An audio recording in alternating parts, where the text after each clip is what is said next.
Well, hello and welcome to Fabled 42, where we like to party like it's our birthday. Cause it's your birthday. Birthday. Cause it's his birthday. It's Colin's birthday. But we also do the community thing through gaming. Friendship? I went backwards, though. It's different when you go backwards. Gaming friendship and chaos. It's chaos. I don't know. Chaos is in there. Welcome. Always. Welcome. It's Wednesday night. Let's get through our announcements real quick, and because we got a lot to do. John. Fucking. Oh wait, no, he did eyeballs. He's not doing. Okay. John. Dax. Sorry.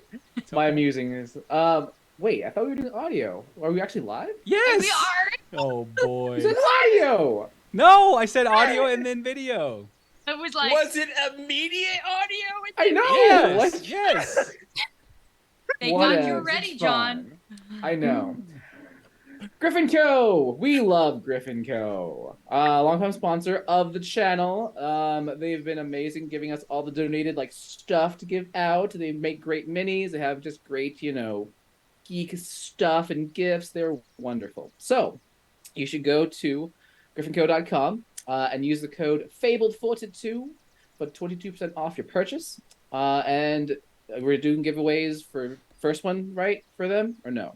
Yes, the first one is the Griffin. Every time I talk with my head movement, guys.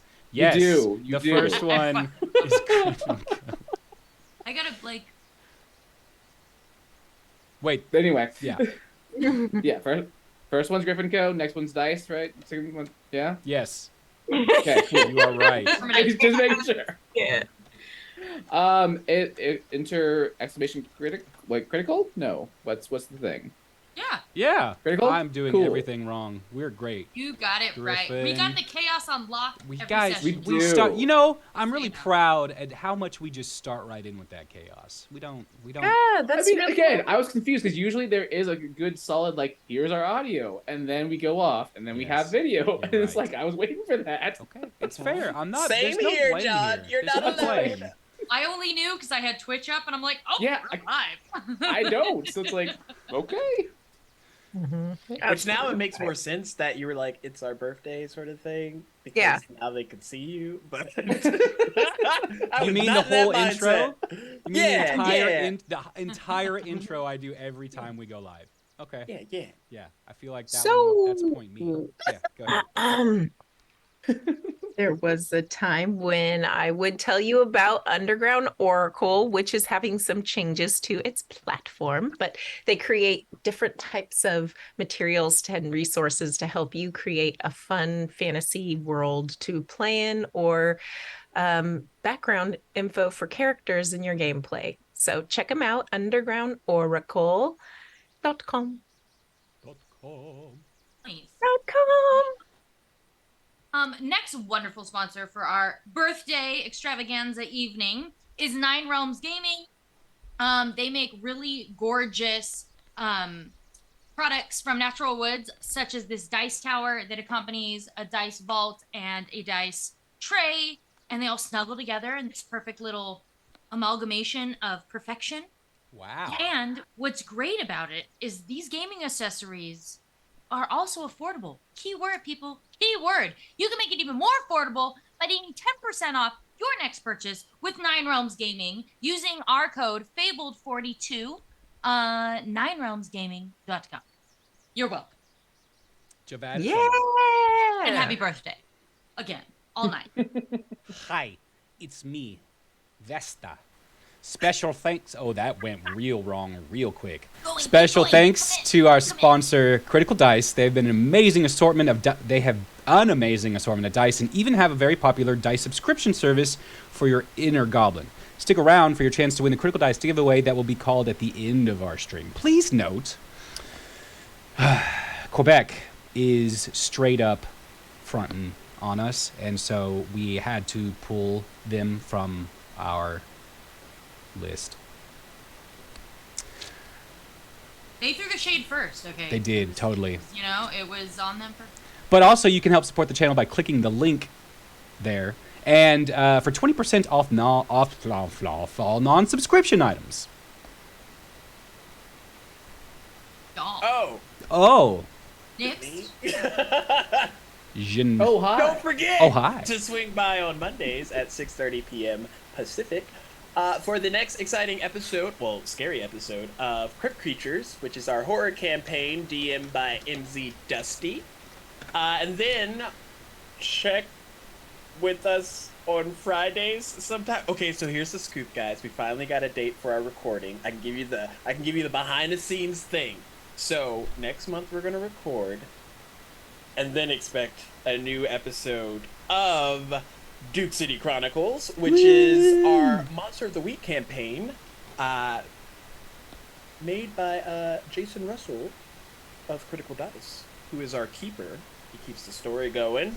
And if you are not up to date, there is a place that you can go Oh, I love it. to Give it watch to me. all of our Give it old to me, Duke Stacks. City Chronicle episodes. Where would that be, Colin? I'm just wondering, asking. Yeah, no, totally. Seamlessly, that particular site is YouTube. And at that particular site, when you miss a show, you can watch it there. It's pretty easy.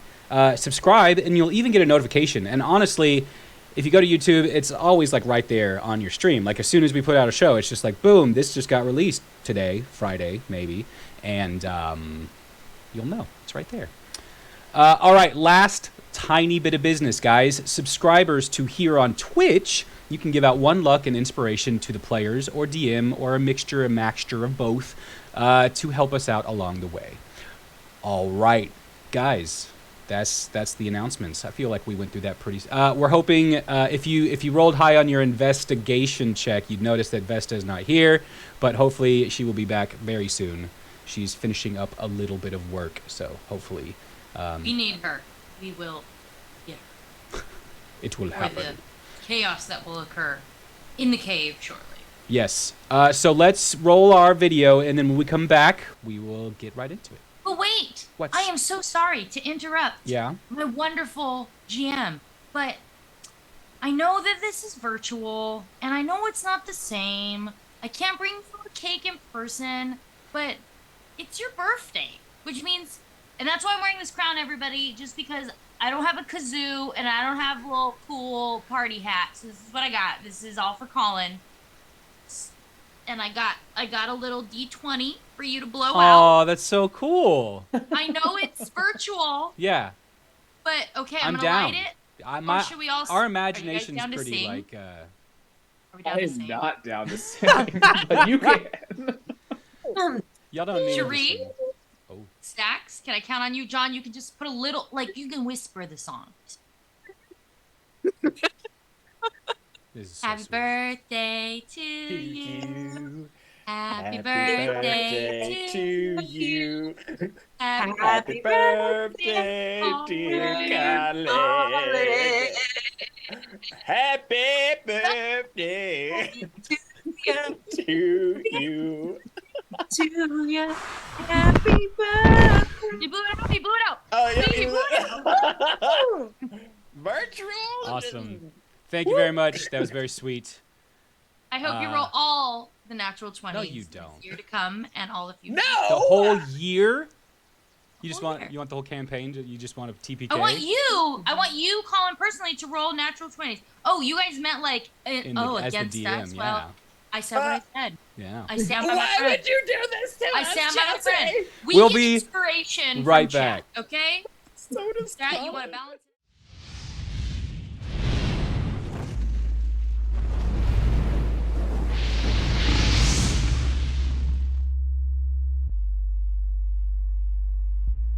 Solon, a world caught just outside the blessed fields of Elysium. Home to the migrated Gardenals, celestial animal kin searching for adventure. The Sun Guard are the protectors of this realm, standing against the forces of evil that seek to disrupt a lasting peace. It has been over 100 years since Bell's dark invasion faltered at Boiler Bay. Pelor's warming glow bestows prosperity to the nations of light.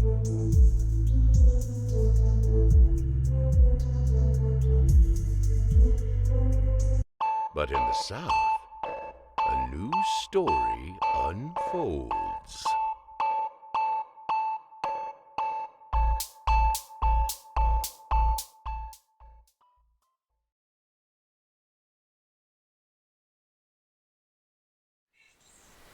Hello. Oh, I meant to change some stuff up. I appreciate it, but I'm not. I don't want to wear these. Like, I want to put up my. I don't want y'all seeing my guest room in the background.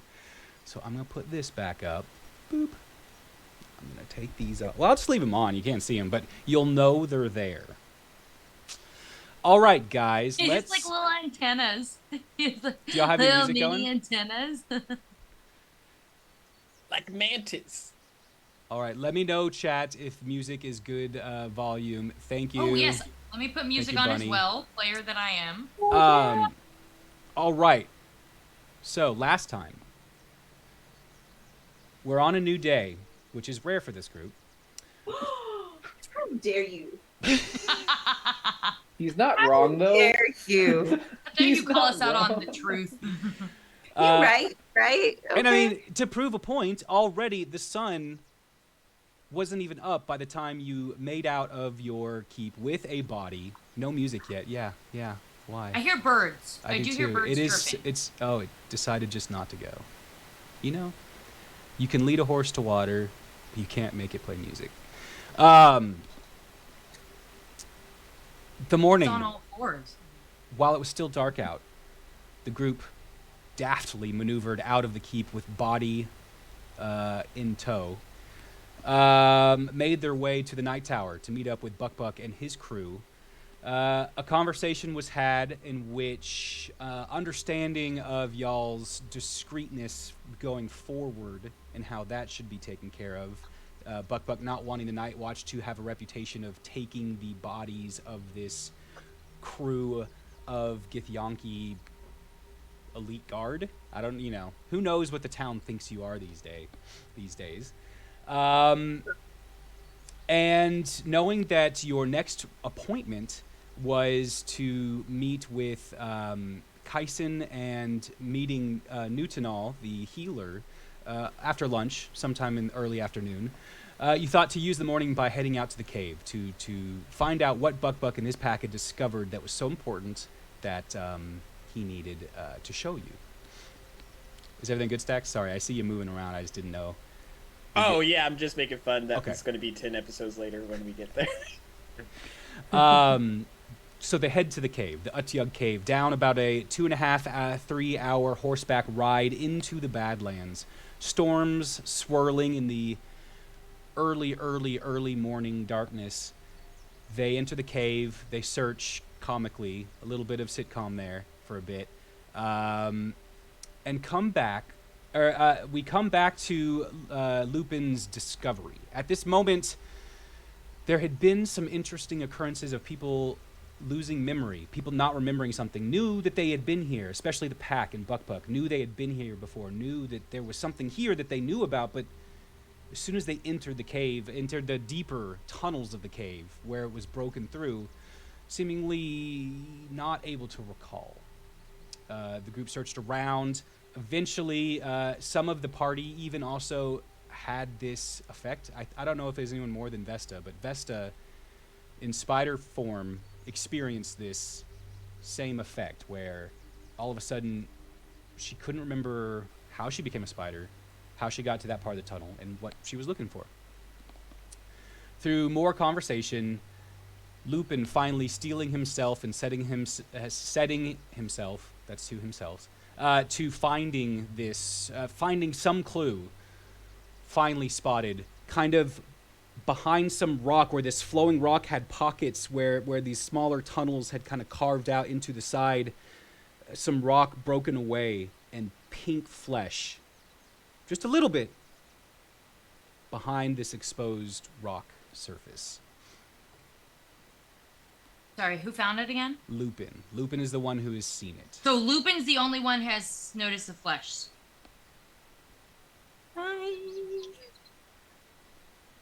All right. So at seeing this, Who's here? No. Vesta. Yes. Oh, she Your is? timing is he is. Okay, perfect. We're going to go on break just for a second so I can mess with cameras, and then we'll be right back. Just give 6 me a seconds, second. y'all. Don't. Boop, boop, boop. Oh, it was no transition, but that's okay. Howdy. Welcome back. Howdy, Hey there. Vesta. She's here. Look, she was here the whole time. Right? Happy birthday, Colin. Thank you. Oh, my gosh. It's like totally your birthday. Oh, my God. I feel like it's been my birthday forever. It's like last week. It when feels I like it's been a week long. gave you a early birthday greeting. Yes. All right. Why is this music just not? Guys, I'm sorry. For some hear reason, birds. I know the music just won't go. That's Oh, not the music hear I want. music. Yeah, that's not the Here we music I go. want. This is the music I Oh. want. I'm gonna keep an eye on it, guys. I'm gonna keep an eye on it. Last time it just went and went and went and went. That's what she An said. ear or an eye? All right, we're back in. I'm gonna say kind of like there's probably some conversation going on as Lupin makes this, spots this. I mean, upon finding this fleshy wall thing, yeah, I would call over like envy probably, since this is fucking weird. Shey's still meditating then. Are you two going to be nice to each other? Oh, what's that, Lupin? I'm coming. I'm always nice. Don't know what you're talking about. And then I did nothing wrong. I went down this hallway and I don't understand what I'm doing here. Calliope's gonna walk over to where Lupin and Envy just went. Okay. As they approach, it'd be like, this ain't normal. Do you know what the hell this is? And it's difficult to see, even as he points to it. Like, you don't register it right away. You have to kind of come in a little bit, look, and it's more of the texture that catches you first, because you see this really smooth stone, and then you see this broken stone, this rough, jagged like area that reveals kind of like a further layer, and at that further layer you see a smooth texture with like these cords, kind of like corded muscle. Isn't it? Is it pulsing? No, it's not pulsing, Oh, okay. Or did. but it is moist. Sorry. I hesitated before saying that word because I know some people hate that word. But it is moist. Thank you for the follow, Lewis Jedi for life. No, that was yesterday. I thought...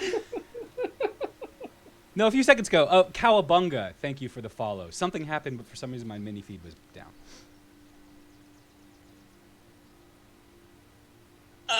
Yes, that does not look, normal.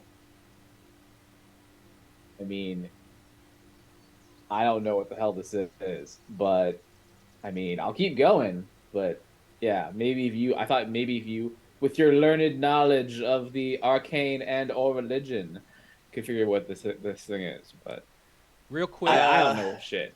real quick before y'all go on, Vesta and Shey, are you talking to each? What are y'all doing while this Is she still a conversation- spider? No, I had gone she's down not the a spider. hallway. Yeah. I had gone down the hallway and been confused, and I'm the reason that everyone else is now looking at the flesh. Did you see the flesh or only Lupin? Well, I'm assuming I did not. You did not. You haven't seen it, Unless no. Lupin pointed it out, but I am standing essentially where Lupin's is. Shey is nearby everyone, pretty much seemingly pretending to herself and others that she is meditating, but she's totally listening and Okay. paying attention. So give me a perception check. Shay, I'll even let you give it an advantage because this is your focus. You're Thank saying you. that you are like... yeah. Vesta, if I don't know, it sounds like you're probably listening too. If you want to, you can roll an advantage if you're also trying to just like eavesdrop. Well, that's awesome because I rolled a natural 1 and then an 18. Definitely paying So, for a total of 22. Cool. I got Perception. 21. At first, you're listening to the conversation between Lupin and Envy, but then another one kind of catches you as your ear across the other way down the corridor where the pack is talking with Buck, and you can hear snippets of like, "This is fucked up, boss. Yeah, let's get out of here. Shey, here's that. Both of y'all do. Okay, thank you. Okay. Put my arms down. I'm gonna go over to Lupin and Envy, where they are. Walk up to them. Holding the torch. Shey, have you seen anything like this before? And I will look. What the fuck is that? No. No. What? That looks alive. Or something. It's attached to something. That's got to be a living thing, right? Does it look like the little eyeball monster guys that we beat in the front of the cave a couple of days ago? Oh, right. The ones that were like brains on two legs, but The Utyughs? Slimy McBalls? Yes. Yeah. Yeah, The slimy ones you fought balls. here. Yeah. Right. is that what it kind of looks like, the flesh Give underneath me. of that? You haven't stone? seen it yet, have you? Did you look? I'm right all up in there. You're in there, but I You don't fought- know if you right. looked. Okay, now I am looking. Okay, give me a perception check. Nat 20. Ooh. Oh my goodness. Okay, so There was. Yeah, you can tell me Four. the number. 4? 24. 24. Wow, that's pretty good. That's pretty good. You take a second to recall the creatures you fought here in this cave, but 2 days ago or whatever it was. You can't find. You convince yourself that there's more different than there is similar. It doesn't look More like the different. tentacles. It doesn't look like the flesh of those creatures. Those creatures had a much more like hardened skin, where this looks more like exposed muscle. Okay. Note to self. Thank you. Well, also, whatever this is or whatever is going on, I think we're gonna lose Buck Buck and his soldiers. They're ready to bounce. Buck. Oh. But yes, they're going to leave us. They're very uncomfortable, and I think they're gonna bounce on us. Oh, so I'm just supposed to be at all the places. Okay, I'll go talk to him. No, I'm not saying. I'm just letting y'all know. I say to like Envy as he walks away, like, He's definitely the right person to go convince Buck Buck to stay. I think as he goes to walk away, I will just like instinctively be like, but wait, no, just and inspire him. Ooh. Inspire Inspire him with with what's like like the it's word? Like yes, hesitation. kind of like trying to hold him back, but like, okay, well, okay. And inspire Buck Buck. I mean, inspire. Cool. For some reason, Buck was really convinced to leave. So, Envy, as you approach the group with Buck, you hear Buck say, like, kind of cut one of them off as they're talking and say, "All right, well, you guys go ahead and make sure that the entrance in our escape from this route is guarded. Go get some fresh air." You see, like, as he says that, Buck, you notice something. Like, Buck is not comfortable giving commands. That's not. You notice that you don't have to make a roll or anything. Like, it's he made the command. He was like, "Get some fresh air." You could tell, like, it was more of a compassionate, like, "Go ahead, get away from this." And as he turned towards you, he kind of says, like, does like big eyes and kind of sighs and a little bit of roll and says, "What did y'all find?" Buck, you said before there was something that you all wanted us to see that you couldn't remember about, correct? I think we might have found something, and it is definitely not normal. All right, well, let's see it. Okay. Well, I will lead you back there. And you turn to have him follow. Oh, go ahead. Oh, I was going to say Calliope's still got her great axe in her hand. Okay. As you leave to walk away, leading him away, you notice that like he doesn't follow you right away, and you kind of look back instinctually, and he looks nervous. He looks uncomfortable, but as you look back towards him, he does start to follow. He kind of lowers his head and pushes forward. Are you all right, Buck? I don't know. It's I feel vulnerable and like something is. I don't know.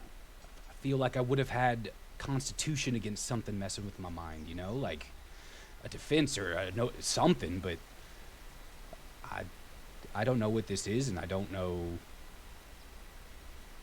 I don't know what it can do. I'm worried. Yeah. I just forgot. Like, you don't forget things. You even if you forget details, you remember feelings, you remember landscapes, you remember smells, you remember something.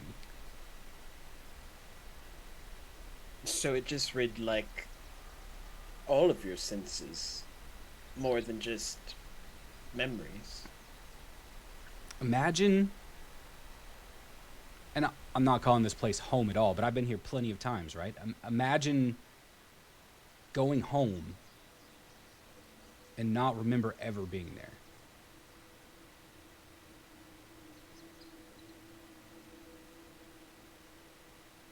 Okay, I can see how that'd be a little bit unsettling. Tell you what, we won't touch it or anything. We'll just see if it sparks any memories. All right. And Then I'll lead him back to the others. Buck comes back. Anyone else doing anything, or the next thing is showing Buck where this is? Has anyone touched it yet? No one has touched it yet. I feel like you know why I'm asking. Don't touch it. If she reaches for it, that's what she says. Okay. I'm not doing anything. I'm just sitting there listening. I've got produce flame cantrip, just a little puff of fire in one hand, listening to this, deciding whether or not I want to stick my finger in the flesh hole. God dang. How do On I a keep rant. She is proficient. How do I keep She is creating these proficient. opportunities for you? It's your fault, Colin. Well, It there's is no. your- I could be like, here, you found a baguette. You're like, I'm gonna finger this Yeah, baguette. you know I'm gonna stick my finger in a You bag. found a bowl of soup. I mean, let me see if it's warm enough to eat. I don't know. This stream is rated R. I can make anything dirty. I teach middle school. It's a rated X stream. We're kidding. I don't know, you guys. Ever since we came down here, Buck is. Sorry, Buck, you're right here. But like, you've been acting weird. Your soldiers have been acting weird. Calliope, there was a moment a little while ago. Like, I don't know. Things just aren't adding up. Something's going on for sure. But anytime we've tried to figure it out, it's like, I don't know if it's magic. I don't know what's going on, but something is like blocking our way. But we like end up back where we started. I don't even know how to proceed, you guys. Can we detect if there's magic? You had it up for a while. That's what she said. But 10 minutes? I feel like you've been searching now for 10 minutes because it was right when you entered. God. But he could ritual cast it again, right? Yes, he could. Do you want to do that? Oh yeah, sure. I Sure. mean, I could just while we're waiting. Any other ideas? Well, Thank you, Envy. I somebody am else have tapping into ideas? the arcane arts. I mean, I mean, I'll keep going toward the big hole, I guess. be There's a big careful. hole down here, yes? Right. So, I mean, it was a little bit further down. There was a part of the cavern where it was the large chamber, if you remember. And let's see if I can describe this in some kind of reference. A large chamber, but the hands are... Oh, I did it right. Cherie walked along the outer wall until it reached a part where there was a chasm. A chasm? A chasm? A chasm. And that's where, like, it went down and then went forward, but then, like, the roof went down with it and went forward with it, so it was really hard to see what was down there. Just the way that the floor and the floor was a drop-off, the roof was an angle, you were up here. It's just hard to really see what was further beyond that point. And then... Shay's gonna walk with Lupin towards that thing and just be like, there's definitely another opening or like a furthering cave down there, but that's as far as we got. And we turned around. Like down the chasm and across the way, it continues, but... Grandmother's house we go. How far away is the chasm from where the flesh wall is? Sure. I'd say it's like a couple 100 feet that you went down further down this tunnel before the entrance to the chamber. And then along the wall, it was another good, like, 200 feet. Oh. We should stick together. Anyone that's still around is just going to be like, now who's splitting the party? No, I didn't realize we're 100 feet away. Let's wait for the others, Lupin. Okay. Envy is doing something. Are I the think others he's casting coming? a ritual. Oh, yeah, so it takes you either a minute or 10 minutes. I can't remember. I think it's just a minute. 10 minutes and 6 seconds. Okay. Just a friendly DM reminder. Okay. Yes, you left before sunrise, but 2.5 to 3 hours. You've been searching this area now for a solid hour. Yeah. 2.5, 3 hours to get back. You're not in danger yet, but much longer here. Your meeting with Nuthanol and Kaisen you could be going into that. Just a reminder. So, what was the question again? So Shey and Lupin, y'all decided to wait for the rest of the party. Is the rest of the group going? Because we realized how far away it was, and I kind of filled him in, I would assume. Buck seems okay starting, like, he thinks that people are following, so he starts following Lupin and Shey as well, seeing as that seems to be the path. Is everyone going? Is my question? No. No, I'm standing near Envy to give him light. Yeah. But Envy, you're not going? What are you doing?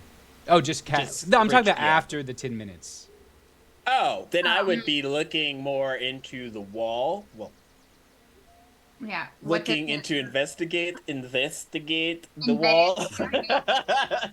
Sure. So then we'll come back to Shey and Lupin and say you wait about 5 minutes, 10 minutes or something, and you can decide what to do next. But I'll come back to Envy right as this spell resolves, the ritual resolves. There is a faint magical aura where the exposed flesh is. Ooh. Okay. Besta, you know how we did that adventure on the opposite side before? No. Opposite side of what? Like when we went down the other pathway, we're like, "Ooh, we're gonna explore," and then Lupin came, and it was a whole party thing. No, whatever the path. Party. This is the only tunnel I've been down?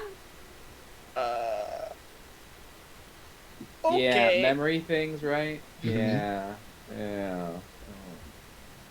If I did something reckless, which is what we did before, technically, would you back me up? It depends on what you do. What are you thinking of doing? I'm going to touch it. Do it. Okay. I do sense magic from it, so if at any point I can't remember what I was doing, technically the tell you. ritual's still up, but yes. Okay. I will make sure to slap you senseless. Yes. Or it's sense into you. Yes. This is great because Buck isn't there. Shey and Lupin aren't there. Cherie is. Calliope, are you there? Yeah, I Cool. followed Envy. Yeah, okay. This is good to know. Continue? And Calliope, if I do anything reckless, just put me down really quickly. You've heard him. If he does anything stupid, kill him. Yes. But Maybe just a little bit killed, not like You you think know. it's Whatcha? maybe you shouldn't touch it? Well, I need to touch it to see if it's what I think it might be. I don't know. What do you think it might be in case you don't come out of this not? Well, after- I'm sensing like magic from it, so I'm gonna try and arcanely convince it to tell me what it is. I don't know. I'm winging it, Calliope. If you were in our other group, you would have known. Like you would have sensed the vibe. Excuse me. I will stand by. I've got my great axe at the ready. Should you need be put down? Okay. Just wait till Shey hears about this. So Envy's gonna reach out. Since Vesta's like the light source, I guess. He's gonna reach out arcanely, and as soon as he gets close enough to touch the fleshy bit, he's gonna cast Inflict Wounds. Ooh! Cast weddings? Inflict wounds. Oh. I love it. Okay. Mm. So you watch as Envy, you kind of have to get on all fours. Oh, where it's this like is. that. It's kind of down. And also, like, you have to put your hand into this bubble spot and then kind of beyond. So Vesta and Calliope see the hand disappear kind of into one of these whole bubbles of this wall. Uh-huh. A question first. Yeah. How long does Shay's unwavering inspiration last? Until it fails. Okay. I mean, until it succeeds. It's 10 minutes of as many rolls until it succeeds. In 10 minutes. Okay. Would this be like on the cusp of When did you give that to him? That was... It's like right. When he left. I Yeah, gave like it to him when he went to go talk to Yeah. Buck. Yeah. Oh, right. Yeah, you're good. You're good. Okay. You're good. Oh, no, the ritual was 10 minutes.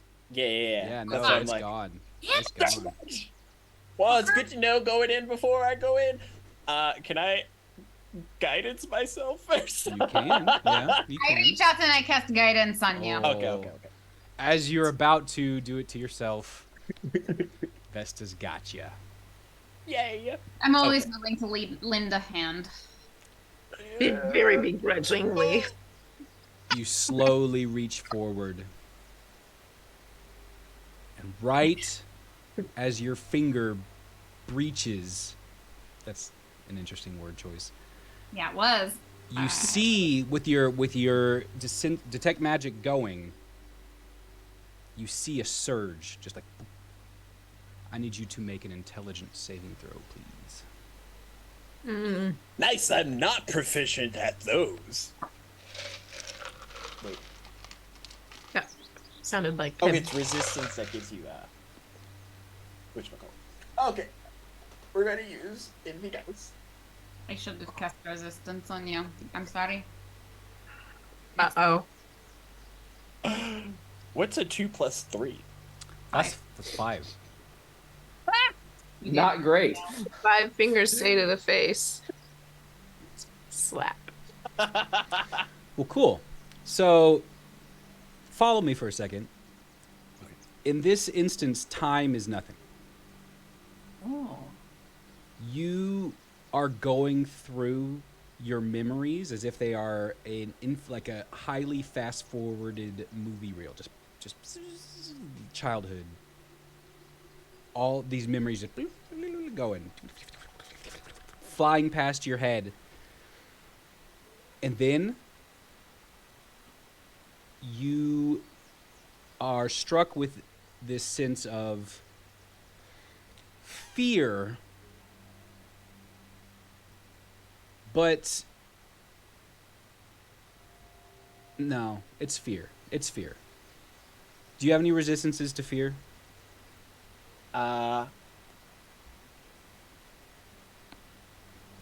No, but I do have that fox thing about failing. I'm gonna say in this instance, I probably wouldn't even remember I have it. in a sense, yes, but also it's so it's not. You don't even have time to react. There's no reaction. There's no. You want to leave. I want to go home. You want to leave. You're not panic fear. It is you somehow now have this deep found understanding that this is not good. It's just instead of being like, oh, I'm scared, I don't know what's happening. You know without knowing, in a sense. You know this is not good. You don't want to be here. Interesting. I'm gonna take my hand out of the hold. You do, for future use, have...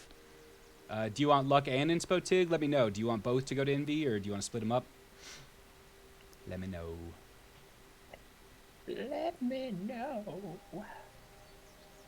All right, so what do you... Envy, how do you respond to this now?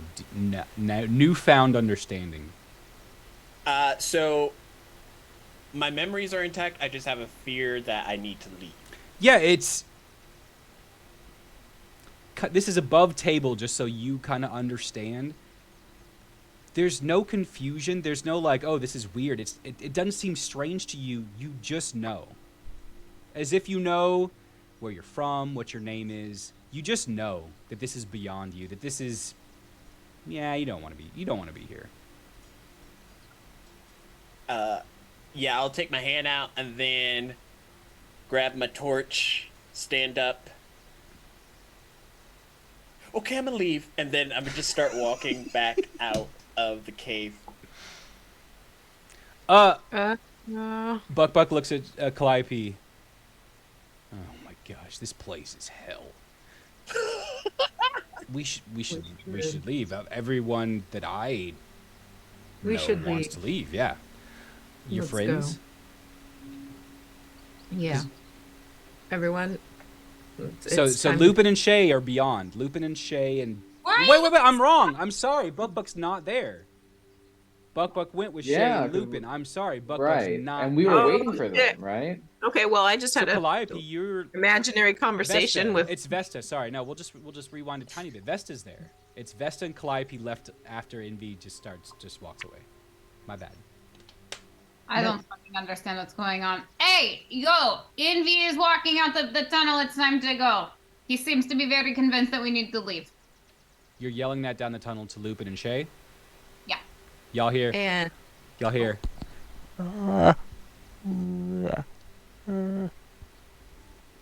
They're pretty far away. Huh? That you don't hear, and you just hear Vesta's voice. I was hoping that was a little more like cool. Dude,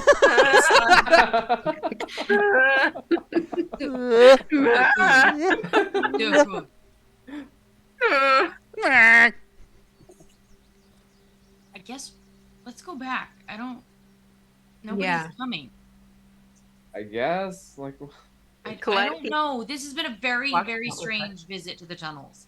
We haven't figured anything else out, and everyone just wants to leave. Okay. And we'll start heading towards them. Yeah.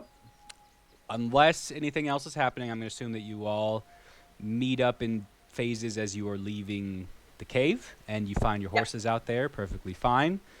There's a little more light outside, even though the cloud cover and the storms, but you can tell that day is sure in motion.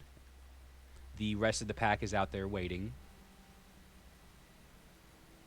Guys, what happened? We were still investigating. We should leave. something. We should leave. But Yeah, what he happened? He didn't. I don't know. He touched the thing, and now Keith decides we leave. I don't understand. This place seems cursed. Did anybody figure anything out? We know something's alive down there. We figured out nothing. It's got fleshy parts. It has a big hole. Yeah. Yep. Okay. So I'm so bummed, you guys. Like, this is our second visit here. We came back to find more answers from the unanswered questions the first visit, and we're leaving, and we still don't know anything else. Just a big waste of time. Yup. Speaking of time, don't we have an appointment with? Yeah, we do. Yeah, and we better get back. I have no watch. I don't wear a watch. Not there is no watch. I don't wear a watch. I'm doing fingers across the skyline. yeah, I was gonna say on the horizon. Oh my God, you fingered the sun. I get it. Okay. You did it first, motherfucker. I fingered the sun first. I don't remember that. You. That was all you. Yeah, I guess we gotta go. I'm just. Shey like gets on her horse, is just like visibly, audibly frustrated, disappointed. I love making my players roleplay disappointment. Oh joy! I will save you guys all the.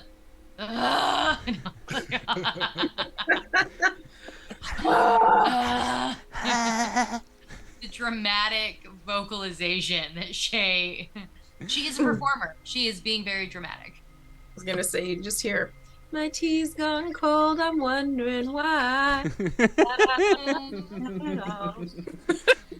Were you pouring a big water jug into a smaller but still big water jug? Yeah, that's actually exactly what I was doing. Cool. So All right. cute. You, Stay hydrated. Over there. unless you want to tell me about any conversations to be had on the journey back, I'm going to say you do the journey back at about, the frustration kind of like just the increased level of anxiety drives you a little faster. You make it back with, maybe 10 or 15 minutes faster than you made it out there. As you're at the stables putting the horses away, the Buck's path has gone on to the tower.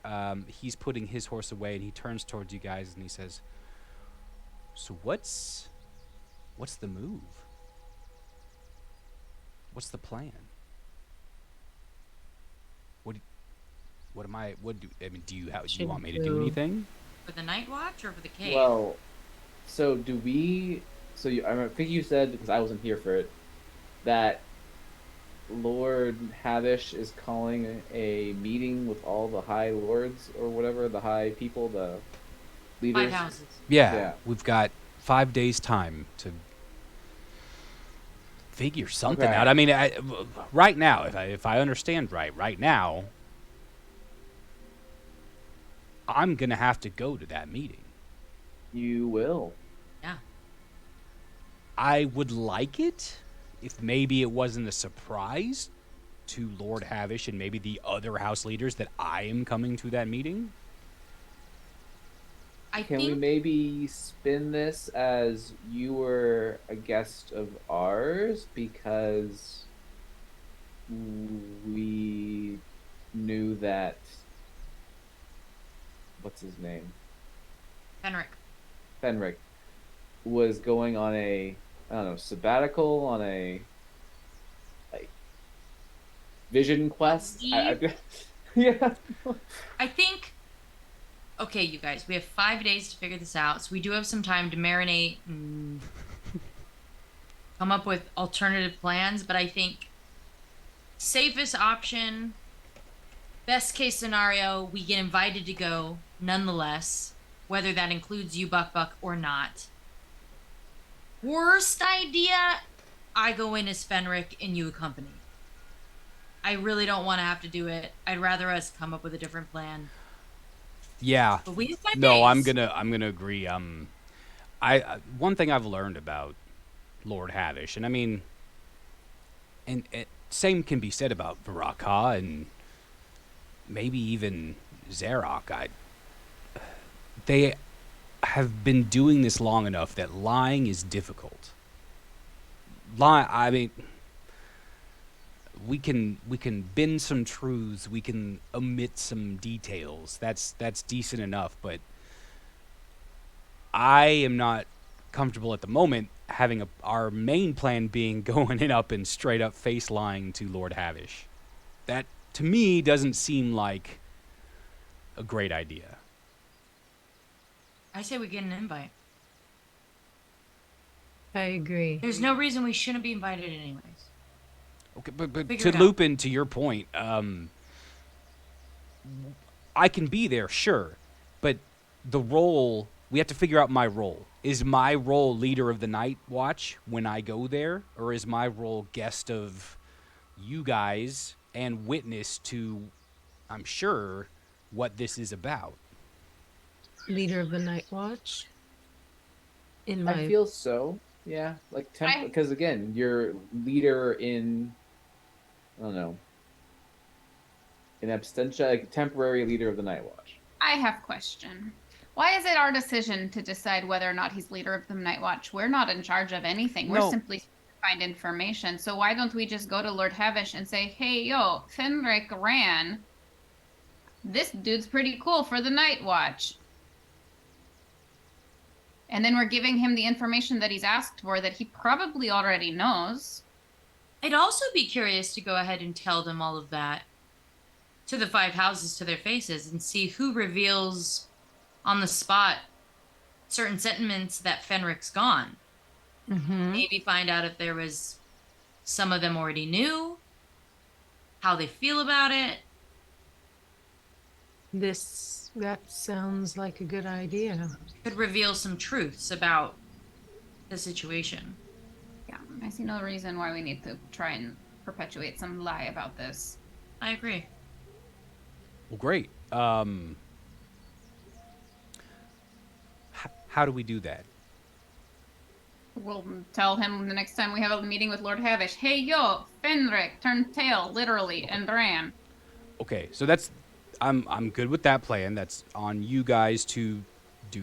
You can tell that, like, in this moment, Buck, the way he's talking, like, you see that he's very detail oriented, and he's kind of obsessive and compulsive about certain details of scheduling and plans and actions, and he's like, but I mean, 5 days. We got 5 days, so.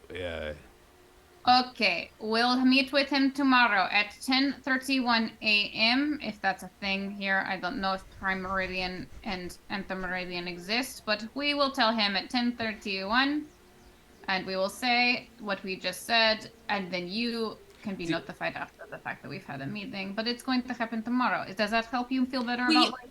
Well, honestly, Vesta, do we have to tell him tomorrow, or can we just wait till the I'm meeting? just trying to give this Buck some confidence, and obviously he's Well, and Buck, on that note, Buck. Yeah. No, actually, did Vesta see the way that he gave the orders to the soldiers? The uneasiness. Oh yeah, I don't know. Shit, I'm trying to remember. I can't remember if I was already down the corridor or not.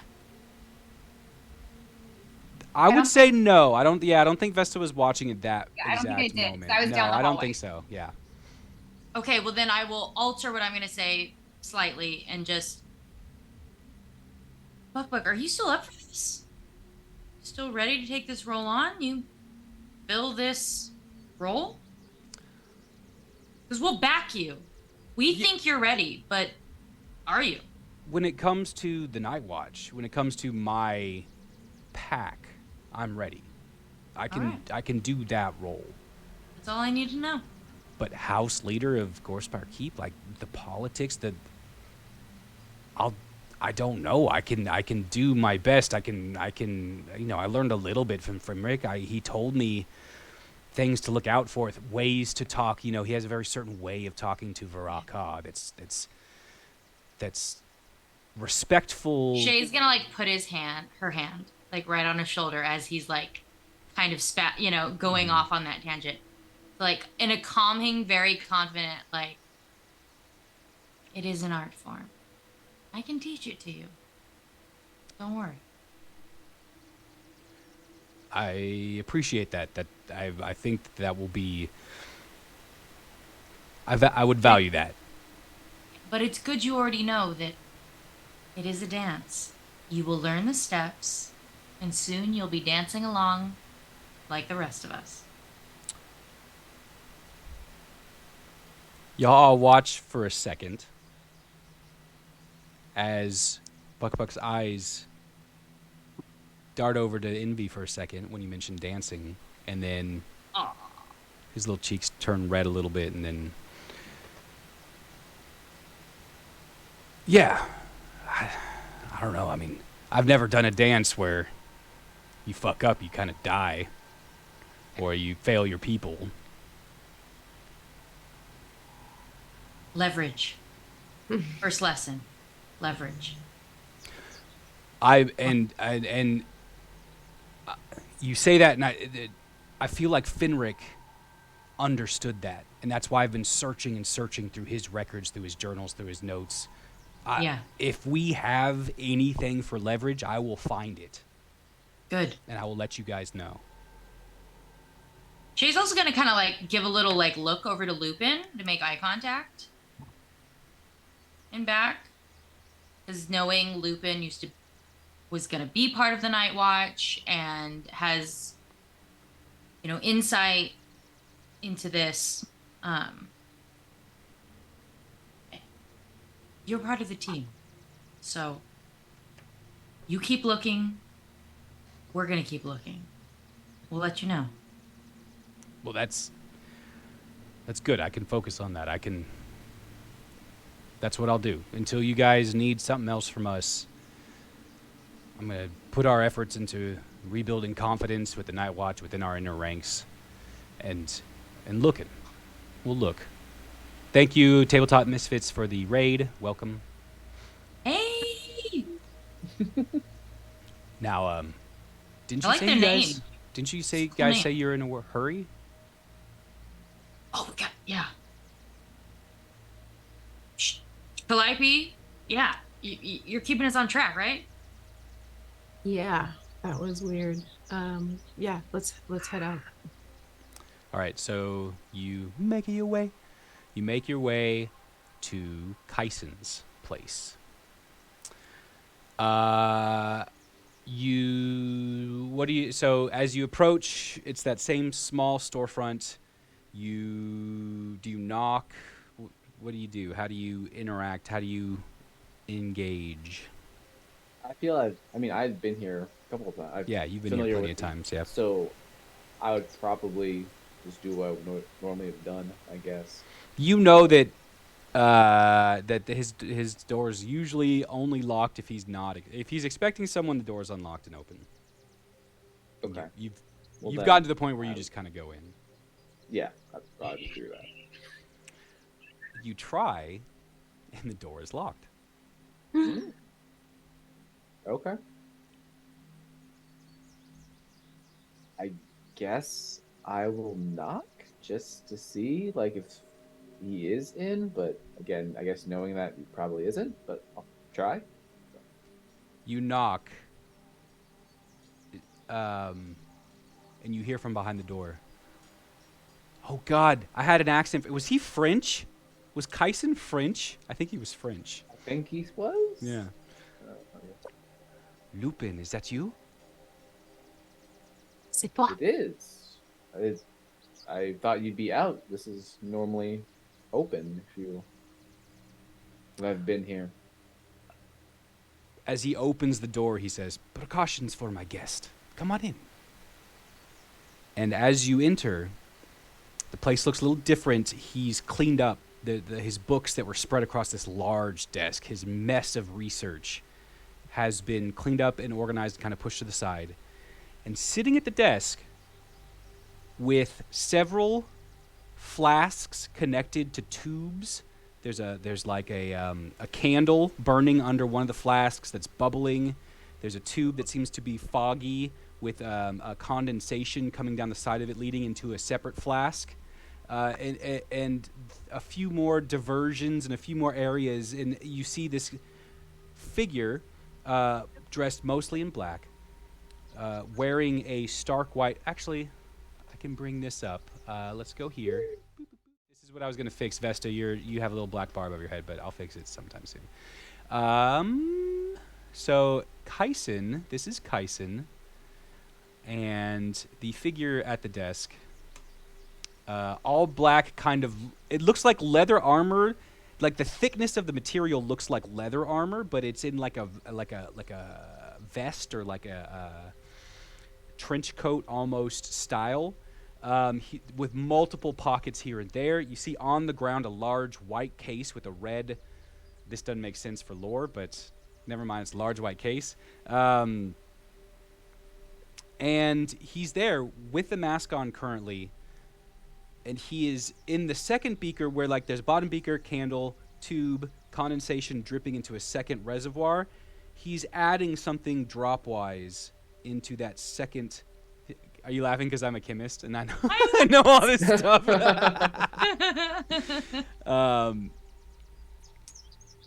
And you can tell he's extremely focused, and he's being extremely precise. And as Kyson says this, he's like, "Come on. Come on in. Come on in." You all filter in. There's not seats. There's like 2 seats. One that is being occupied by Nuthanol, and one more kind of off to the side. Kaiser and Nuthanol. Okay. Kyson. And Nuthanol is the scientist? Yes, he's the healer. He's the alchemist. That's right. Yeah. That's right. The alchemist part. He's the one that potentially has the. He's Takes been the working on solution a cure to- for the Yeah. haze. Yes. Yeah. As you enter, his face turns towards you, and he kind of gives you an acknowledgement before he goes back and says, "Oh God, I gotta think of a voice." Just go with it and commit, dude. Excuse me. Give me just No, that's the same one I do for everything. I'll probably change it at some point.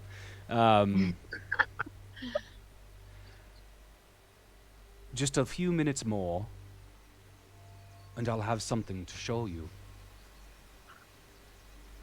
And you watch. He now takes that second flask with one hand, and he's kind of swirling it really gently. And as this condensation comes in, it's clear. And as he's dropping this dropper, it starts off as like a dark maroon red. When it hits the clear liquid, it dissipates into a black smoke underwater kind of effect. Like each bright red drop drips in, and it dissipates into this black, inky, smoky material before disappearing. As he's swirling it, it kind of disappears back into clear. And then another drop turns black, and then back into clear. The final drop, this time. Is that like a dark liquor? Is that? You hear like a interesting noise coming like through the plague doctor's mask, like this chuckle, like a. No, I'm kidding.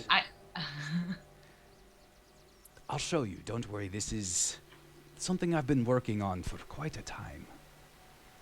And this last drop, you can tell it's the last drop because he immediately pulls it away as like this flash. The black, instead of like swirling and dissipating, it stays, and it turns the entire solution in the beaker black, just dark black. This will do for now. Never mind. I don't know if I want to sip that anyways. That looks pretty, Oh, this is not for sipping. And he pours it into a large kind of shallow dish. And he turns his attention towards Lupin. And he walks towards you. It's a very small room, so it's not very long, but he kind of walks to stand right in front of you, and he says, he kind of bows and gives out a hand. And he's got a white gloved hand to shake. Lupin, it's a pleasure to finally meet you. As you as well. I know you've been searching for answers. Do you mind if I take a sample? Sure, a sample of just fur? Like, what do you want in here? And he draws a feather, a stark white feather. And he swipes it across your fur. And you all see, as he does this dark, shadowy ichor kind of whisks away, revealing light brown fur for just a second. What? You mean Lupin has dark fur, and then it reveals a different color underneath? Yes, exactly. But it's only for a quick second. It trails with the feather. The feather collects this dark, shadowy ichor and turns black, while the fur loses, like, transitions from a black to a light brown and then back to a black. It seems like the trailing edge comes back up to cover it back up. Whoever is standing closest to Shey, she's just gonna be like, "What was that?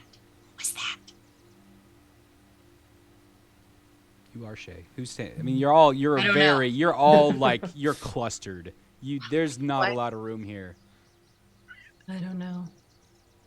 Life essence stealing magic. No, but life isn't black. And then she'll continue to watch. She's not trying to interrupt. She's just. He takes the black feather and he drops it into the tray. As soon as it hits the liquid, it turns stark white again. I'm glad. See, this is as far as I can get it. I thought I was there, but watch. And as he lifts the feather back out of the solution, just a second or two in the dry air, and slowly this black ichor, like that same kind of black ichor, filters through from the base of the feather. It takes a good solid 10, 15 seconds to ink its way up the feather and towards the tip, leaving behind a black. But this time, whereas before when he swiped it, you could see these kind of residual, shadowy, fumes or cloud vapor, shadow kind of vapor. This time, it looks just kind of like a black feather. Calliope is gonna say, "What is this magic?" He looks at Lupin and says, "It is as I feared. You, my friend, have been cursed." Yeah, that tracks. That tracks. Tell me how. Is that why you didn't get into the night watch? Sorry, I'm sorry. Are you okay, Shey? Her little wheels were just spinning. How long did you say that this has been a part of you? I mean, Lord Kyson helped, I guess, channel some of this power, but I think it was just, I was born like this. Kyson chimes in and says, It has infected or cursed his ki, his aura, his soul, in fact. He has control over it. Yet, he struggles to figure it out. And Nuthanol says, "Since birth, eh? Tell me about your parents."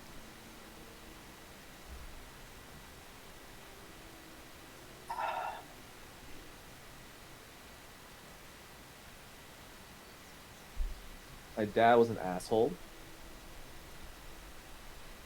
My mom stayed with him probably way too long, and so we fled. You want to know about my dad? He's aristocrats of the North. That's kind of where I grew up, so. Your mother, does she have any symptoms of similar to you? Is her fur black? Is she followed by shadow at times? I mean, not that I know of. This is... Let's just say I've been the black sheep of the family. At this point to myself. Oh man, I'm glad Colin's on there. Well, It was good. It was good. it seems that perhaps your misfortunes are beyond your own bad luck.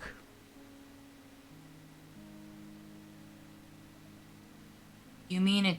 Do you mean like generational? Like before, like I mean, I've never heard of it happening, but well, I mean, my parents are not they're not dark-skinned Lupinols. Yes, here I am. So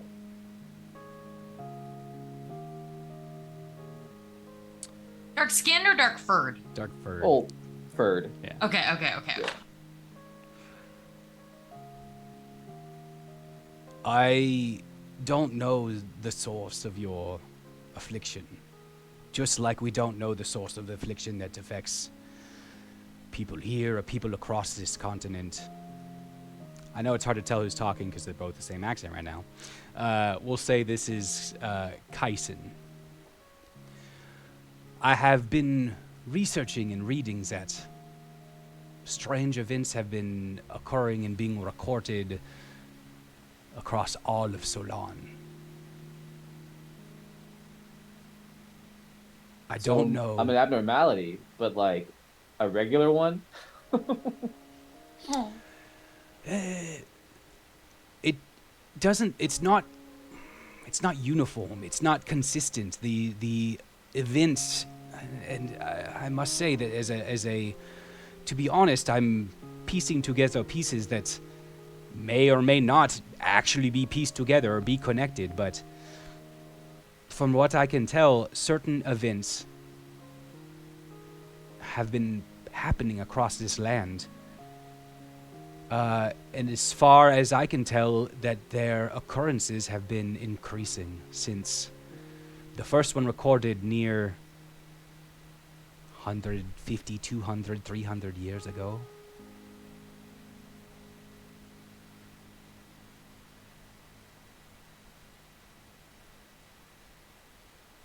Well, I mean, is ever my curse here? Is it related to the haze? Is that one of the weird things that has popped up in the last couple hundred years?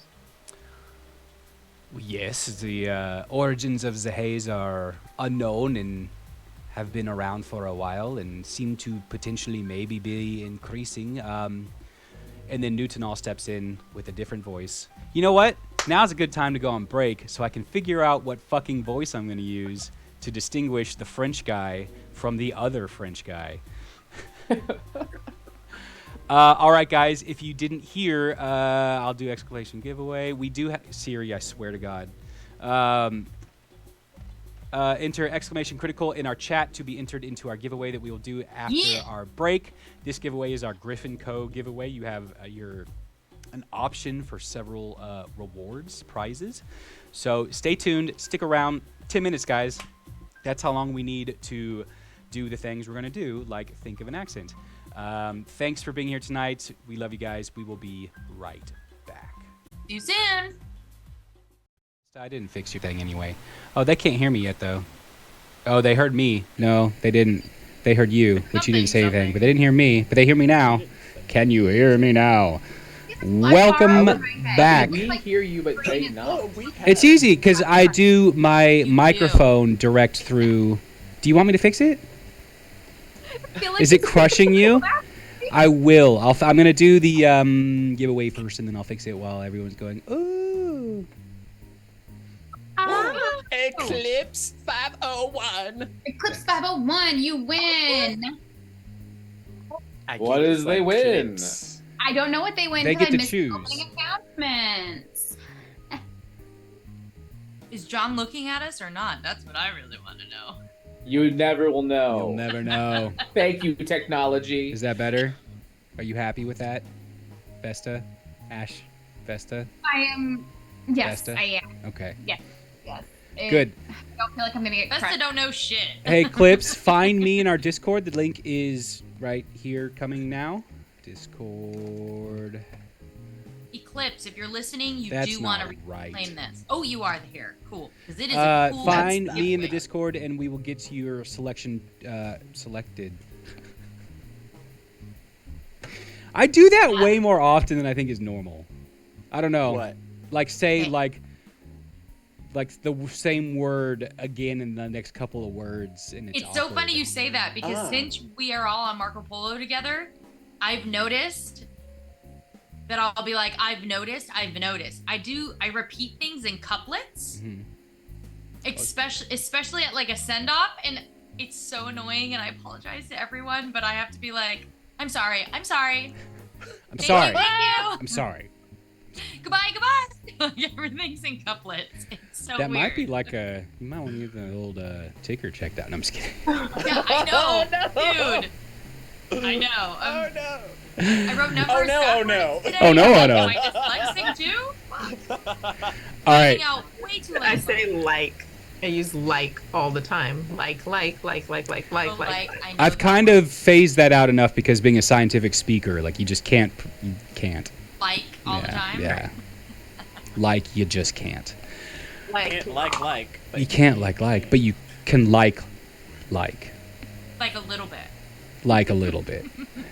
Okay, let's come back down, and we are at the point. Oh yeah, new accent for Nuthanol. So I decided I'm gonna let the chat in on my little. You know, when you're trying to do all these different voices, I'm not saying I'm good at it, but I do the trigger word, right? Shey, Chelsea kind of showed me about the trigger words, right? Like, so for this one, it's gonna be.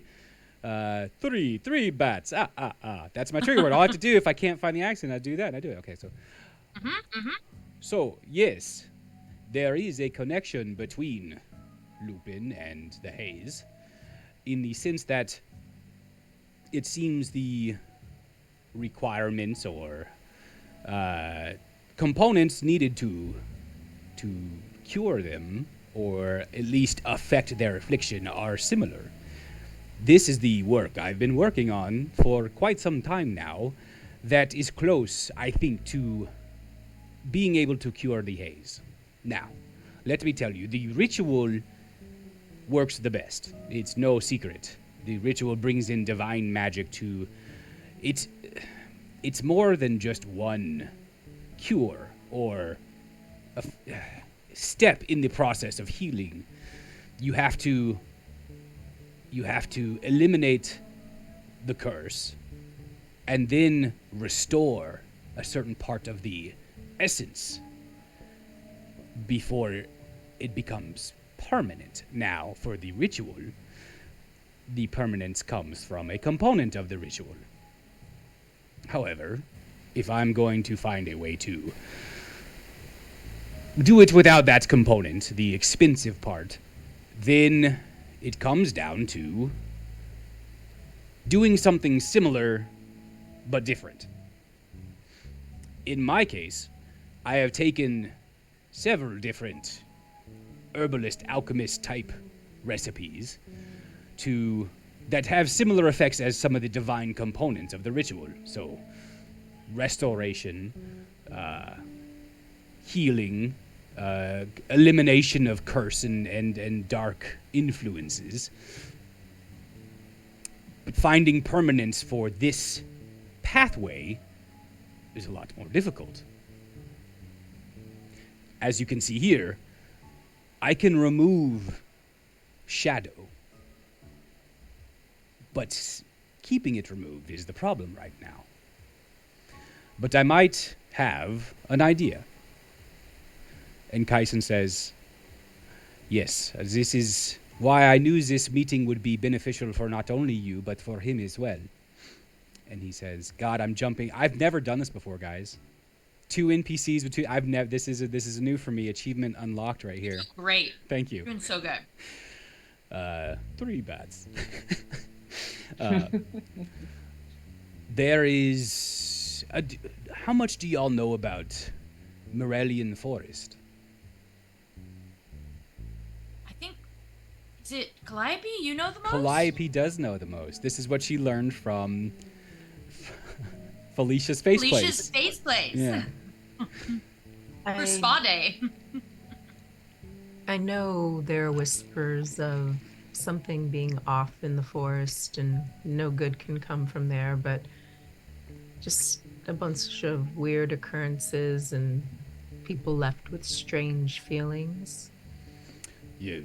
Yes, that would be expected from a realm with such a loose boundary between the Feywild and this realm.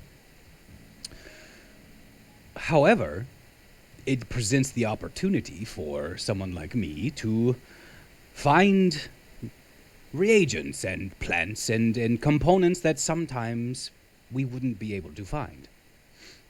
And at this point, you can ask a question. Okay, he pulls a book from his side and lays it down and flips the pages, and he points. And what he points to, there's a picture that I will put up right here on the screen. What screen are you putting it up on? It's Okay. on Twitch and then Roll20. Roll20, yeah. Okay, cool. 3 bats. This right here is the fire trap bloom, a species of the Feywild that, through Morellian Forest, can occasionally find its way here. The sap from the leaves at its base burn on a more magical and mystical level. This burning can be used to destroy, but at the same time clear away. I am hoping adding this component to my concoction may cause a clearing of magical source. A magical source of clearing, of burning away something. With the combination of such divine and healing magics, that I just went Githyanki, might do the trick. It's the best idea I have so far. It's called the Fire Trap Bloom. Bloom.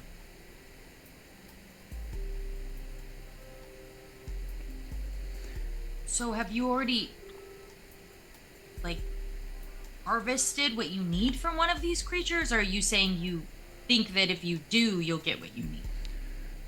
Yes, that is correct. I would not know how these creatures, these plants are, what's the word? Conscious, sentient, and very, very dangerous. They are sentient? Yes, to a degree, they do have a level of intelligence. All plants are sentient. I'd just like to remind you of that. They all have feelings. Every time you step on a blade of grass, it screams. You just... Yeah, Preach, but Druid, preach. Keep okay, going. I'll put it this way: if you get close enough to it, it will aggressively look to eliminate you.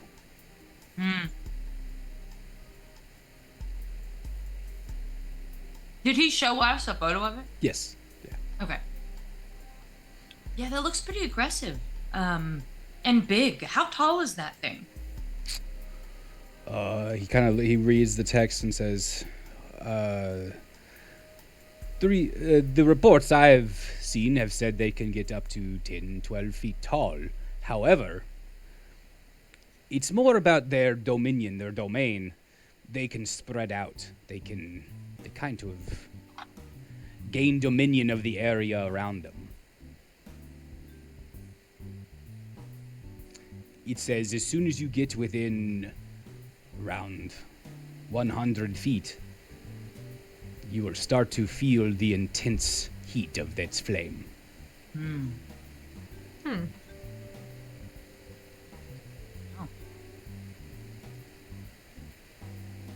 I jumping ahead here, Nuthanol, but I get the impression you're gonna ask us to maybe go get some of these. Actually, I was under the impression that I already had. Okay, yeah. Well, good. All right. At least transparency is easy here. We figured that part out. Lupin, I'm so sorry you're cursed. Like, what a revelation. You've been cursed your whole life? And we're just Apparently. Did you have any inkling? Like, did you, like, suspect that you were cursed? I mean, again, it's weird for this to happen, so, like, I just thought, like, weird luck of the draw, you know, genetic, whatever, like, Yeah. that, like, happens, but... Thank you for the raid, Distance Mutation. Place. Welcome. Hey. Nuthanol, another question. I mean, you seem very knowledgeable as far as your ideas about how to go about adding to another cure for the afflicted. But what about the detection? I mean, we barely walked in the room and you used that magical feather to whisk away some of this dark energy off of Lupin, but how did you know to? Did, like, Kyson, did you tell him? Like, Well, yes, I, 1, 3, 2, 1. this is so much. Well, this is Kaisen now, so we. Oh, sorry. You're mixing up my trigger words. Yes, well, I have had the pleasure of mentoring and training Lupin in certain fighting techniques and channeling his ki, which, in a way, he has, we all have. However, his ki is a different energy than I would say my ki is.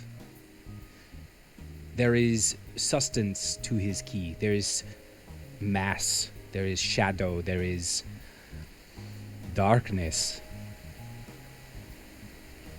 It is nothing I had ever encountered before. But hearing about the works that Nuthanol was doing and his understanding of this potential energy,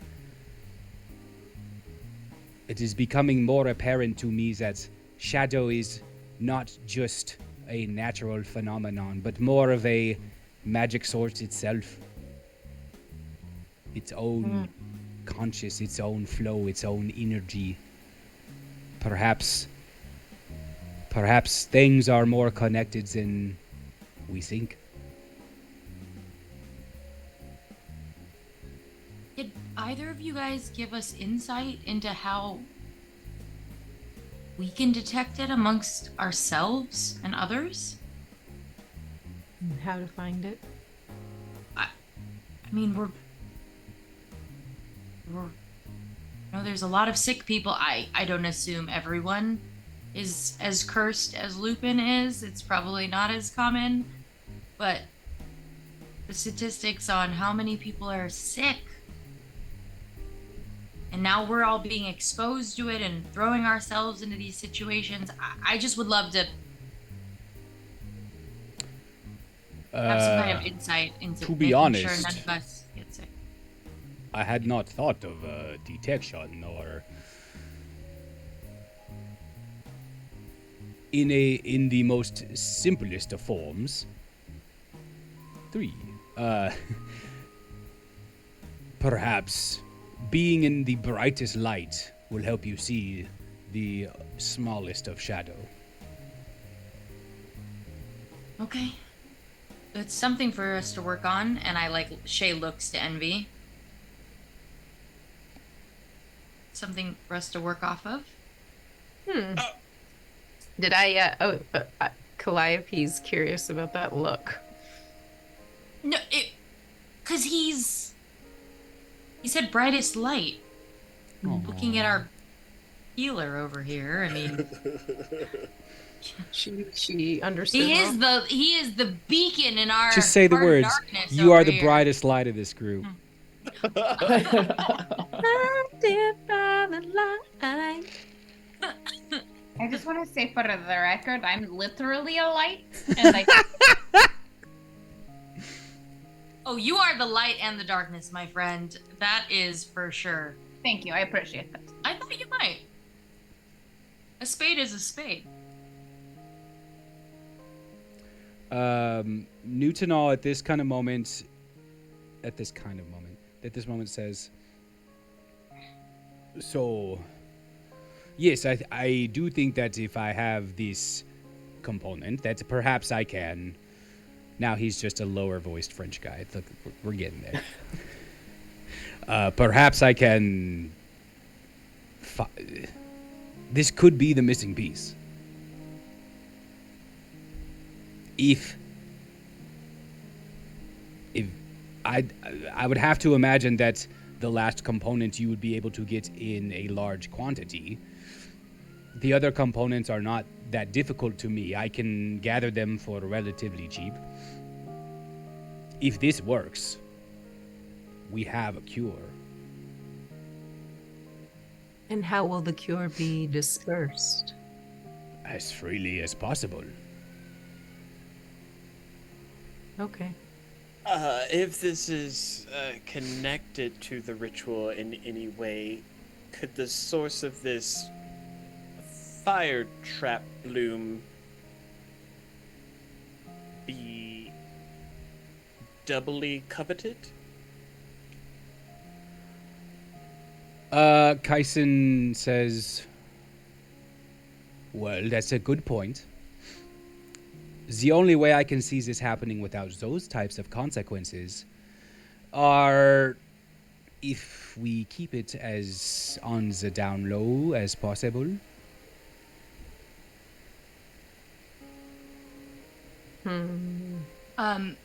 So Before that even was like spoken, I don't know, Shey just kind of instinctually wants to like maybe go up to the window. She wants to just like check her surroundings and do a quick perception check on like making sure they're in private. Okay. Give me that perception check. Yeah, perception. Yeah. Perception. That's a 19. You look out the window and you notice that like there's like a kind of a haze. Ooh, sub perk for DM choice. I like that option because I can decide when the time is right. You cannot choose yourself. Yeah, I can. I can so choose myself. Absolutely not. Absolutely. Soju? Did somebody mention soju? So choose. So choose. I can so choose myself. Soju is so good if y'all haven't tried it. I don't know what that is. I don't either. Korean booze. Very tasty. Tastes like whatever you mix it with. Well, and it comes in a ton of flavors, so I highly recommend like the pineapple or the peach soju. You notice, Shey, that the windows, they have like a frost on them. Being on the inside now, there's like a Vaseline-like substance over the window to mute the detail of someone looking inside. Okay. But other than that, everything seems normal. Nuthanol. Yes. I mean, so you think you found the components or a formula to create healing for this sickness that is like amassed so many people, and you want to mass produce it if we can get everything, the right things you need to you. But you also want to keep it a secret. For how long? The secret was his idea. And Kyson says, well, no, not the secret from the people that need it. But as you say, as soon as the line of people waiting for the ritual, waiting to pay 10,000 gold for this ritual, as that line disappears overnight, there's going to be some questions. No, I think you're absolutely right. That's why I asked you. I just wanted to confirm what I think you just explained to me, because I think you're absolutely right. I think...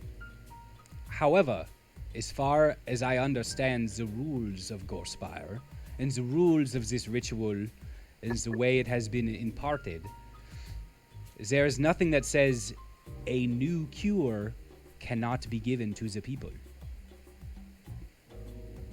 But why do I get the nagging suspicion that as soon as this comes out, it's not going to be good for you? Have you written it down more than once? Have you... I don't know. I just feel like you're putting yourself up to a lot of danger. I'm And with maybe Shey I'm on just this. being a pessimist here, but No, That sounds you are reasonable. right.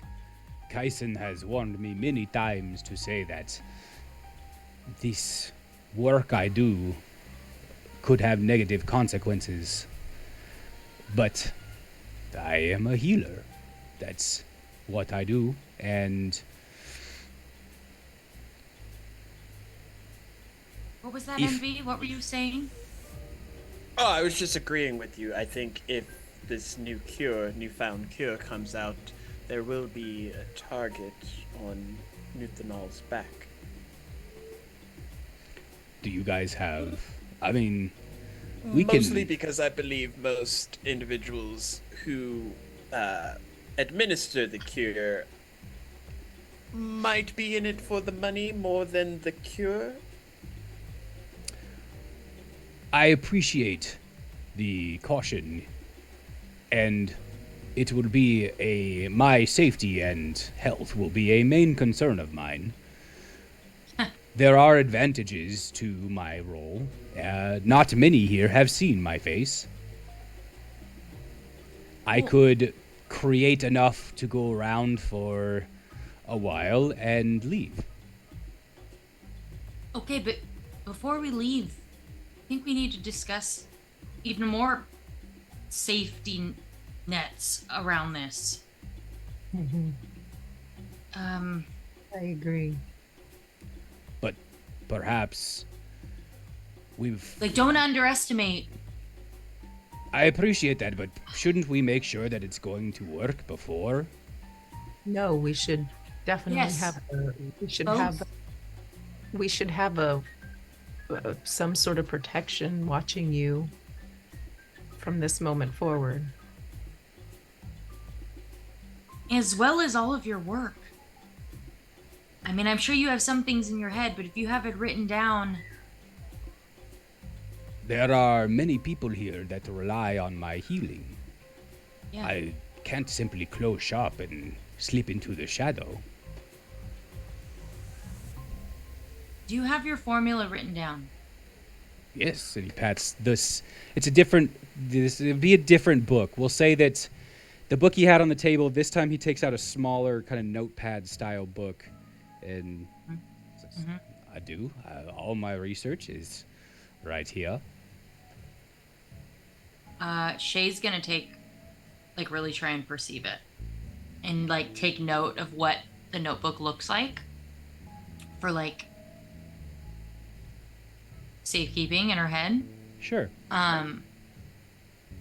He has a style. You can tell he's the guy that matches his coat and his it's got a leather bound cover and it's black and goth and Love yeah.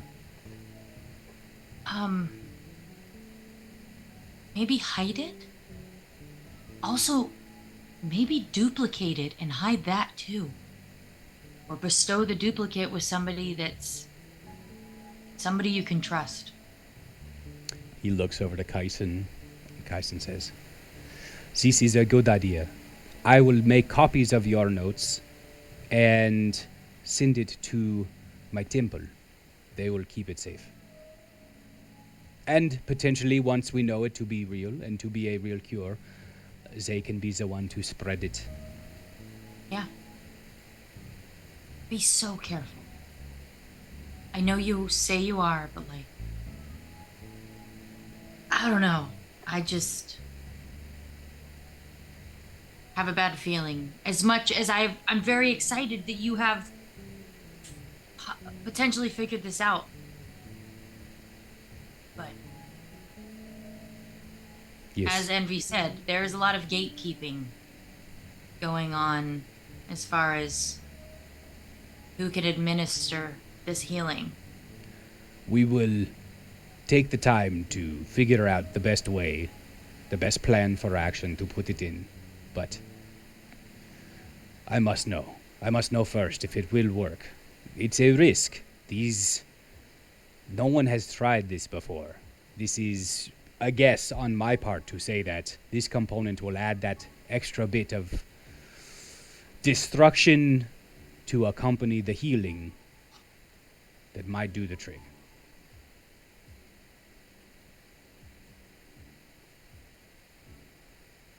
Okay, well, Uh, how should... Go ahead. Oh, Go ahead. go I ahead. think your question is actually what I was going to address, so go ahead.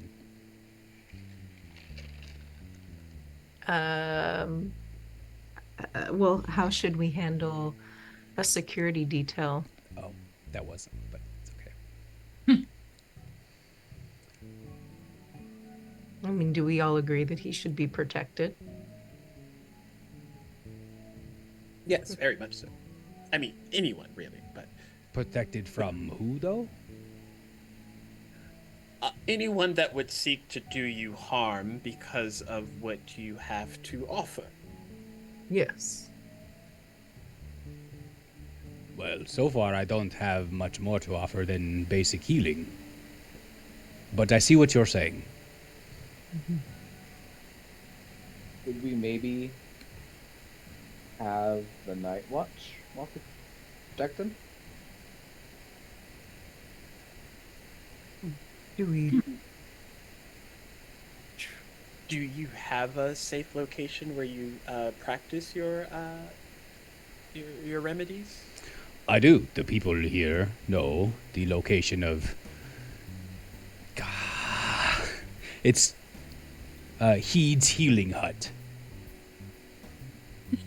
Fucking Colin. No, that one was made a long time ago. I just couldn't remember his last name. I for a love second. it so much. Hold on. Something Healing Hut. Heed's. Heed's. Heed's. Heed's? Yes. My name is Nuthanol Heed. Heed's. Heed. I have to just say, I really appreciate all the Alliteration. rhyming in this town and the businesses. I can't help myself. mad respect. Thanks. From one poet to another. I see you. Honestly, Namaste. Felicia's face place is probably the gold medal. I like that. That one was on the spot, and I thought that was hilarious. Yeah. So, I am there during the day most of the time, but I do occasionally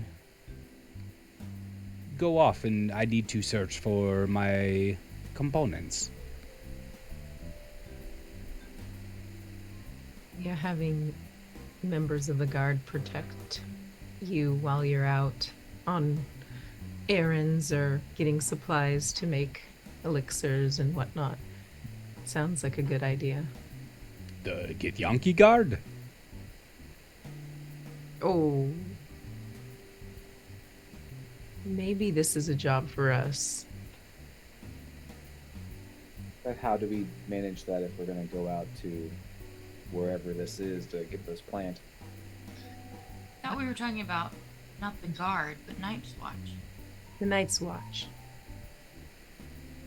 Buck could lend some men. At that moment, Kyson kind of looks at you, looks over at Lupin confused and says, "Has things changed between you and the Night Watch?" It's in flux, yes. You told me Fenric was not interested in you. He wasn't. But luckily Fenric is, Not an issue. Holy cow, thank you for the 6-month subscription, like, in advance. Like, the Oh next my. 6 months. man. I've never seen anyone do that before. Thank you very much. You're amazing. That's awesome. Glad you're enjoying the show. This will be going in 6 months. It'll probably be tomorrow, so. like a week from now. Yeah, I think so. In 6 game. months is a long time. Yeah. All right. Hmm. So, wait, I mean, are you a member? Has... No. No, I am not.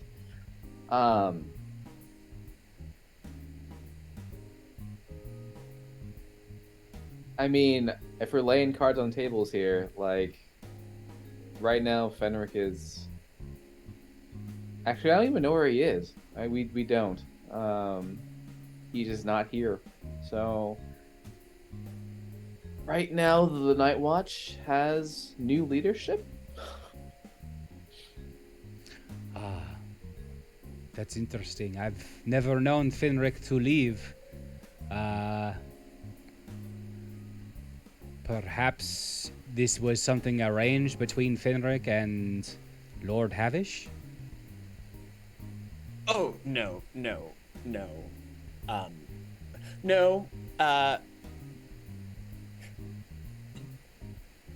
No, as in, he most likely left for other reasons. And by other reasons, I mean definitely other reasons. Okay. I understand that it's probably none of my business. It's okay. Is there... I thought there may be more questions you have for Nuthanol. I know we'd like to help you any way we can. Well, there's a couple of things, actually. One, there was a body that we sort of needed inspected a bit to see causality of death. We know why they're dead. We just want to know why they're also dead. Because they weren't before we left them, sort of thing. Yeah. Layers to their death. Yes. And there's like... I won't mention the fingers. There's unnatural holes. Yes. Thank you, Shey. You want me to look over a body and figure out why they died? Yes, because it was very strange as to the cause for multiple ones to die in the same sort of way, kind of. That's actually right up my alley. That seems perfect, yes. We suspect foul play. And this could be the two birds, one stone metaphor that I still don't understand. The body is at the Night's Watch currently, so you could suss out if they would even fit the, potential guards to watch over the Heed's healing hut. Or if we need to figure out some other protective agency. I am well aware of the endeavors and goals of the Night Watch. I would feel comfortable having them in my presence at any time. Oh, okay. Well, yes. You'll get to talk to the source. And then finally, sort of in conjunction with something that I asked Master Kaizen yesterday, but if at all you have like an apprenticeship or something, I would be more than willing to also assist in any healing capacity as far as learning about what it is that you're doing. When trust and all those other things are built naturally, of course. I am open to the idea of showing you some things that I've learned along the way. Then I can't I feel like we asked more things yesterday, but here we are. Shey, did you have anything? Oh, I'm really antsy to see if his concoction will work. Let's get our hands on some fire trap bloom ichor. That reminds me. You might have a better time finding it at the nighttime. Oh, good to know. That doesn't sound terrifying at all. Let's go. For the simple explore fact the that forest at night. the forest is overgrown in a way that makes searching for anything in there very difficult. Plus the kind of distortion aura that seems to be through the air through there. Remembering anything is also quite difficult. But at night, the fire from the bloom should guide your way. I'm sorry. Speaking for the first time this entire I'm sorry. Did you just say that there's a distortion field that makes it hard to remember things in this forest?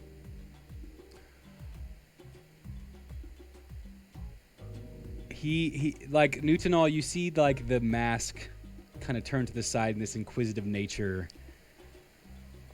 She imitates him. Surely you know that the Feywild is a place of chaos, of trickery, and generally speaking, things not quite as they seem. Yes, of course. But my question is do you know of any places? Suddenly I'm French. It's infectious. Do you know of any places that are similar to that here? Similar to the Feywild? No, no, my friend. Similar to. I've forgotten my accent. Similar to the distortion field. Similar to making you forget things. I may have misspoken, and because I No, went I know, French, I know. I'm When gonna you- let Kyson speak up and say, the Marillion Forest.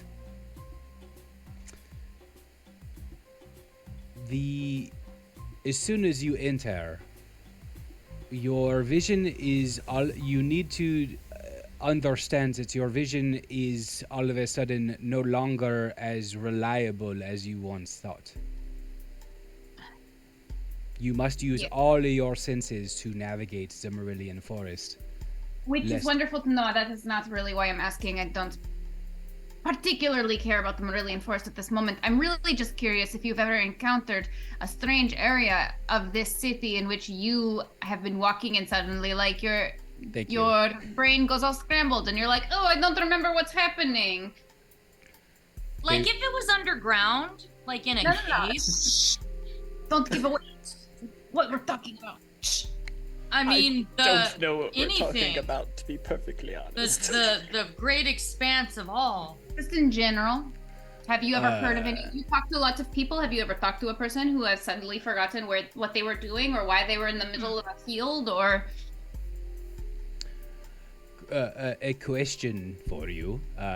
If they forgot what they were doing, why would they have told me about it? I don't know. You seem like the That kind was of person deep. that people tell things to. I was just asking a question. That was deep within the cave, man. That was deep in the cave. With Vesta's chicken fingers. So I'm gonna say we were just in an underground cave that made people forget things. Oh Do my you God. know? Nice. Vesto's why- like, shh, and Lupin's like, Lupin's no. like, No. Anyway, No, no, Let no. let me lay it down. Yeah, no, like We can trust him, Vesta. Says who? You can trust Nuthanol speaks at first and says, my work, much to my own comfort, keeps me above the ground. I rarely venture below this realm's surface, the earth. The earth. The earth. But Kyson, as normally, like Kyson's been looking back and forth, but like he's kind of keeping his attention towards you, Lupin, and has an inquisitive look on his face and says, "Please, tell me more." we went underground with the Night Watch to investigate a weird area that monsters are coming out of. And when we went underground, we found among the stone of a wall, we chipped it away, and it was like a fleshy, veiny wall behind the stone that made people forget things. We think, but there's no, because of the whole forgetful thing, it's kind of hard to Right. confirm. I mean, I can't really confirm the forgetful thing, but it was very frightening. Yeah, you were so brave, and up until the moment you weren't. Yes. When every fiber of your You were being doing well till everyone died. tells you to run, you run, Shey. You don't ask why. Quiet, quiet. Tried to bud dry. That is odd. There are... I don't know if you know much about the underground of this continent, but we are amidst the many tunnels and caverns carved by centuries and centuries of volcanic activity at the Folly Peak. The hot gases and lava find their way further and further out and down and out, opening areas maybe perhaps that have not been visited in a long time. Already I have met with some people who have traveled to this area looking to profit off of these new tunnels, these new pathways, looking for ancient civilizations and opportunities to treasure hunt. I know several people who have found such locations and riches and spoils. Who's to say what has been uncovered? Who's to say what is there?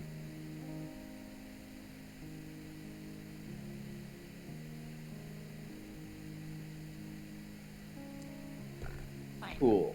So we don't still know what's in the game. Awesome. All right. All right. So, three bats. Are you wanting me to look at this body right now? Time frame, DM. Do we have to meet with the Lost soon after this? Not or soon. Is... No, you've got time now. This is like, we'll say this is like 1 to 2. Not too much time. Sorry. 1 to 2. and like, this would it is be like better sunset. to get him to investigate it like after the Lost thing, or? You cast Gentle Repose on it, if I remember? No, that was the other body. That was the tiefling that you cast something on. Can't we just send him to Buck with a written note? I love it. This is great. Put a little thing around his neck. Yeah. Protect this guy. That's what this campaign needs is protect. delegation.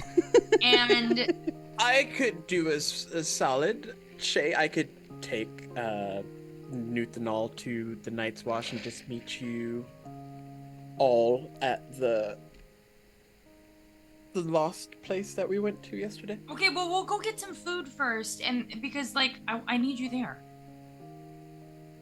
Yeah, I don't know what I'm doing. I just said I was going to back you up. I don't know what I'm doing. We could. You gotta be there. We gotta could be go there. together to drop Nuthanol off.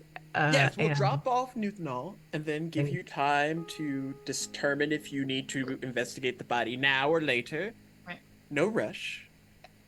And then we'll break off and... I agree with this I plan. am Let's do it. panicking Okay, no, because that's I good. realized I agreed to something that I probably should not have. But I will back you up, Shey, because that is the type of friend that I am, and we have matching like thingy-majiggies. So we're Brooches. You have in this. You magic. have one too, Vesta. Brooches. See what I did there? Brooch. Bro. Cheers. Shit. All right. All right, we'll speed Let's things up. go. Yeah, unless there needs to be any conversation, you lead. You conclude your conversation and meeting with Kyson and Nuthanol. You lead Nuthanol to Buck.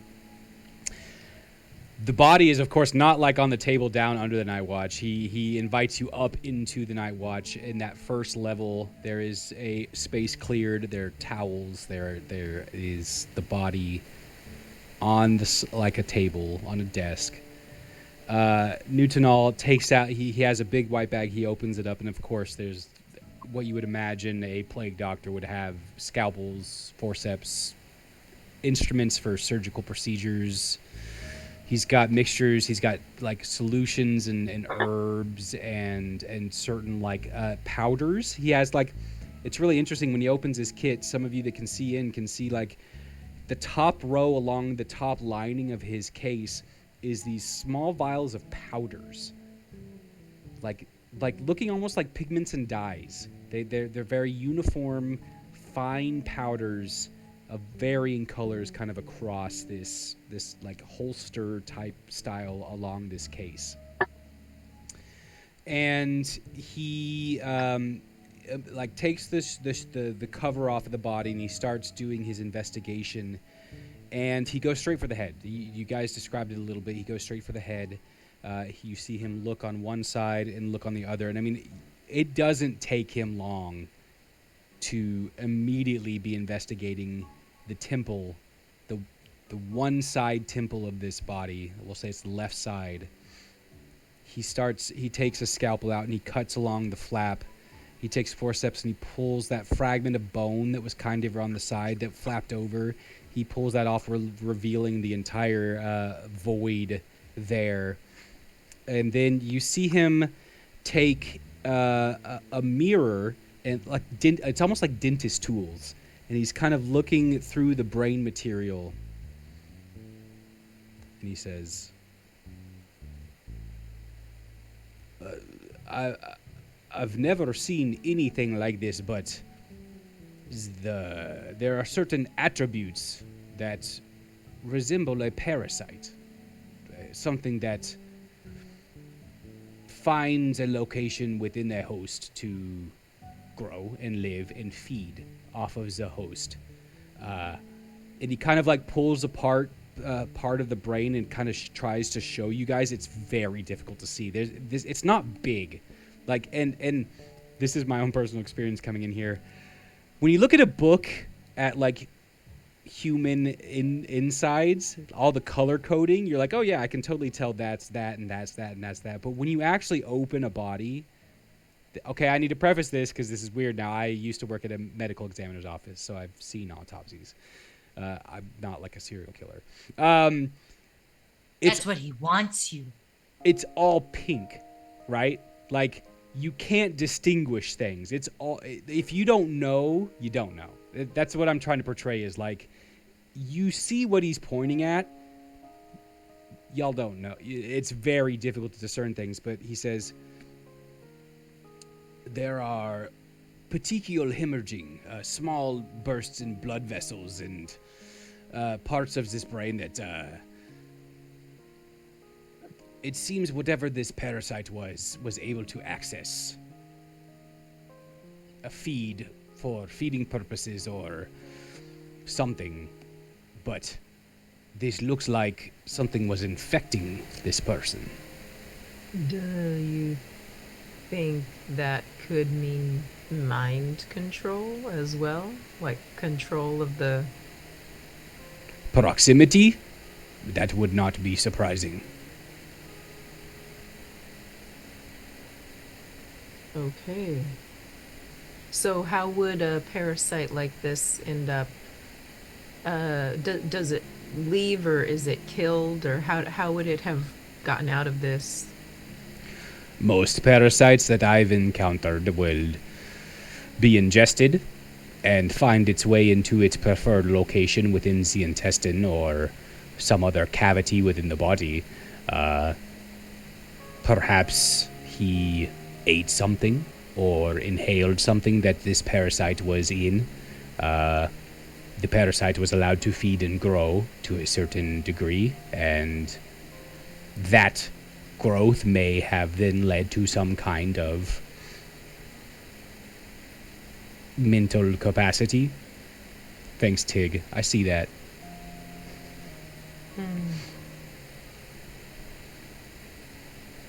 Okay.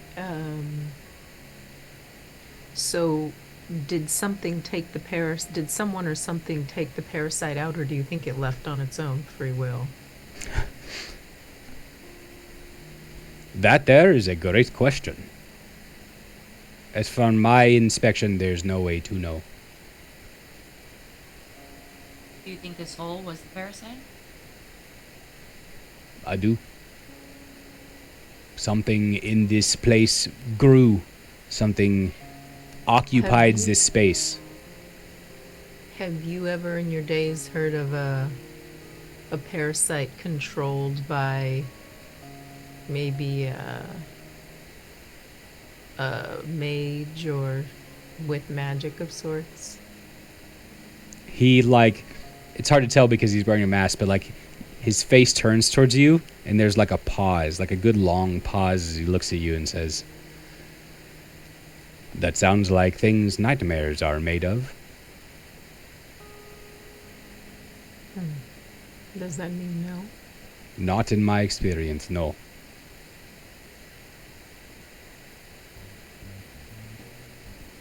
Thank you. Well, that's all Calliope's got. Are there any more questions? There's a million questions from Ashley. But they're all about your time at the medical examiner's office. Okay. Okay. That's the after hours questions.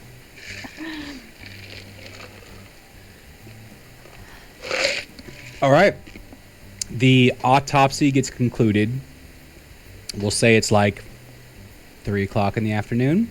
Y'all have 4 or 5 hours.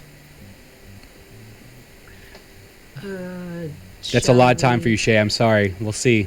I'm trying. I'm trying.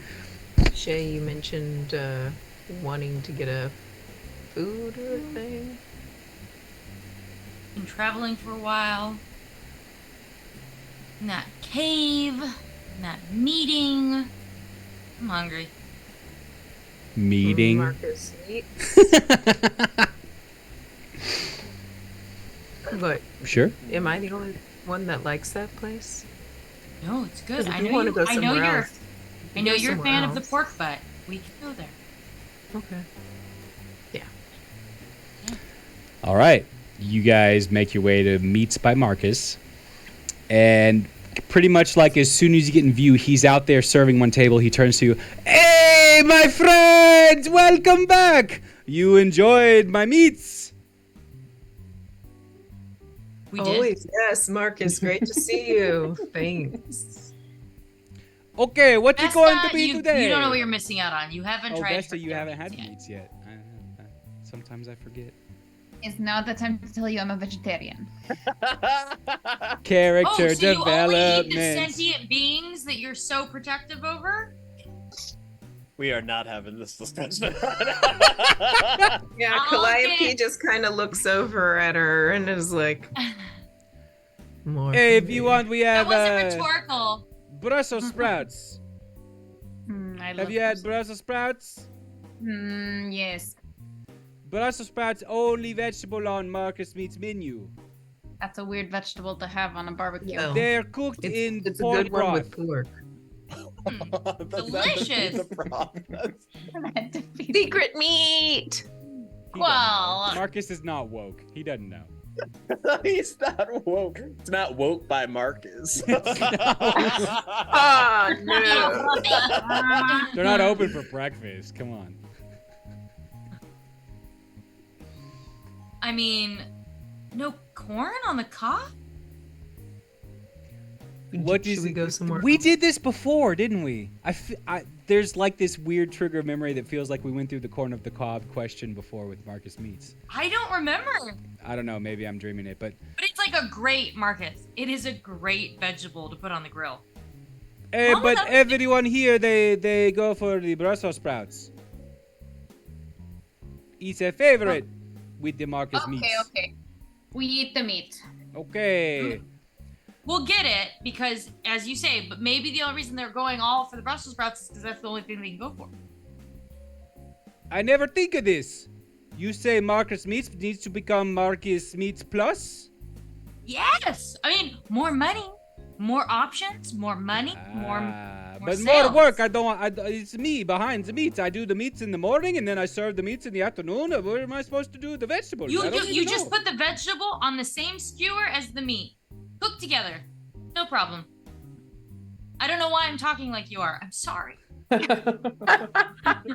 mean no offense. You put the vegetables on a. He went French. You put the vegetables. I can't do it. I can't do it. Just put it all together. Accents in Cook one it all go. together. You guys have overloaded the DM. He can't do it. Get your meats, veggie. Marcus Meats. This is genius. Marcus Meats is going to try this kebab. I call it a kebab. Dude. No, Yes. a kamarcus. You like immediately. Oh, a kebab. Camarcus? No, a kamarcus. Beautiful. Brand that shit, dude. You gotta put your brand. Yeah. Yeah, I don't know who Huh. Bob is, You but he come doesn't need here to be next time. kebabing. I have kamarcus for you to try. Good I have one, to write this Envy. down. Perfect. Kamarcus. It's got a K. You know, why not change it up? Kamar. Are we sitting inside or outside today? Today afternoon. You Oh, choose, I've got Envy. table for you outside already. Okay, all right. I bring you Marcus? the special of the day and pork butt. Oh, Marcus. Thank And you. of course the Brussels sprouts. So what Marcus brings is a bowl of pork broth Brussels sprouts. There is just a fucking platter of ribs. Single ribs already cut up. A good barbecue type sauce, more tomato based, less sweet than our barbecue, but like more hearty. And a large pork butt. Mhm. Is anyone eating the Brussels? Are you eating the Brussels sprouts, Vesta? Listen, I was joking about being a vegetarian. Now I feel like I have to commit to it. So no. He No, doesn't I have not. bread. It's meats. Sorry. It's fine. It's the wrong campaign for bread anyway. I'm really confused, Vesta. Huh? You really are a vegetarian? I suppose today I am. Just heard you talking about how all plant life has feelings and I didn't say it wasn't worth eating. I just said that it was sentient. But You- Shey, she can open Veggies by Vesta. no, I'm just confused why then you won't go ahead and just eat the meat. When you cut down 3, do you hear it screaming at you? No. You do. I When you don't. cut down pig, do you hear it screaming at you? Yes. I mean, now I really want to know, do you hear it screaming? I can hear the plants when I want to. I've Oh, chosen so you just not to. choose not to hear it. I mean, this I mean, you Hello? choose not to This hear is little not- plants. You guys can fight about anything. Okay, listen, we gotta stop this. You gotta get to your No. I think it's hilarious. Fast forward 2 hours. You guys can fight about anything. It's Yeah, great. for the next 2 hours, they discuss the sentience of plants and whether or we not. argue. Yeah, we while you're discuss. eating. While y'all are eating lunch, which takes And about drinking. 45 minutes. Yeah, you drink some ale, you eat some meats. Oh, yeah. Or not. Vesta doesn't Yeah. drink. You know, this Oh my is God. a good transition because I would like to talk about some things, but not actually talk about specific things, dependent. Don't So, be too vague now. if you Yeah. have a plant that cries out, as you say, but no one hears it, does it make a sound? Sound. Oh my Jesus! You think that you're the first person to ask that question? You are no I genius. have a transition for this, Vesta. Just answer the question. Don't dodge the question, Vesta. Yes, of course it does. If you scream into a void and no one can hear you, are you really screaming?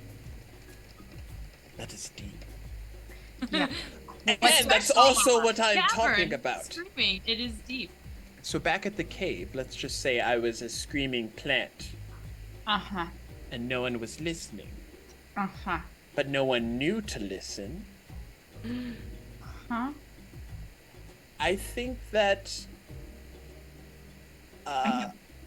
our change of leadership with certain places here,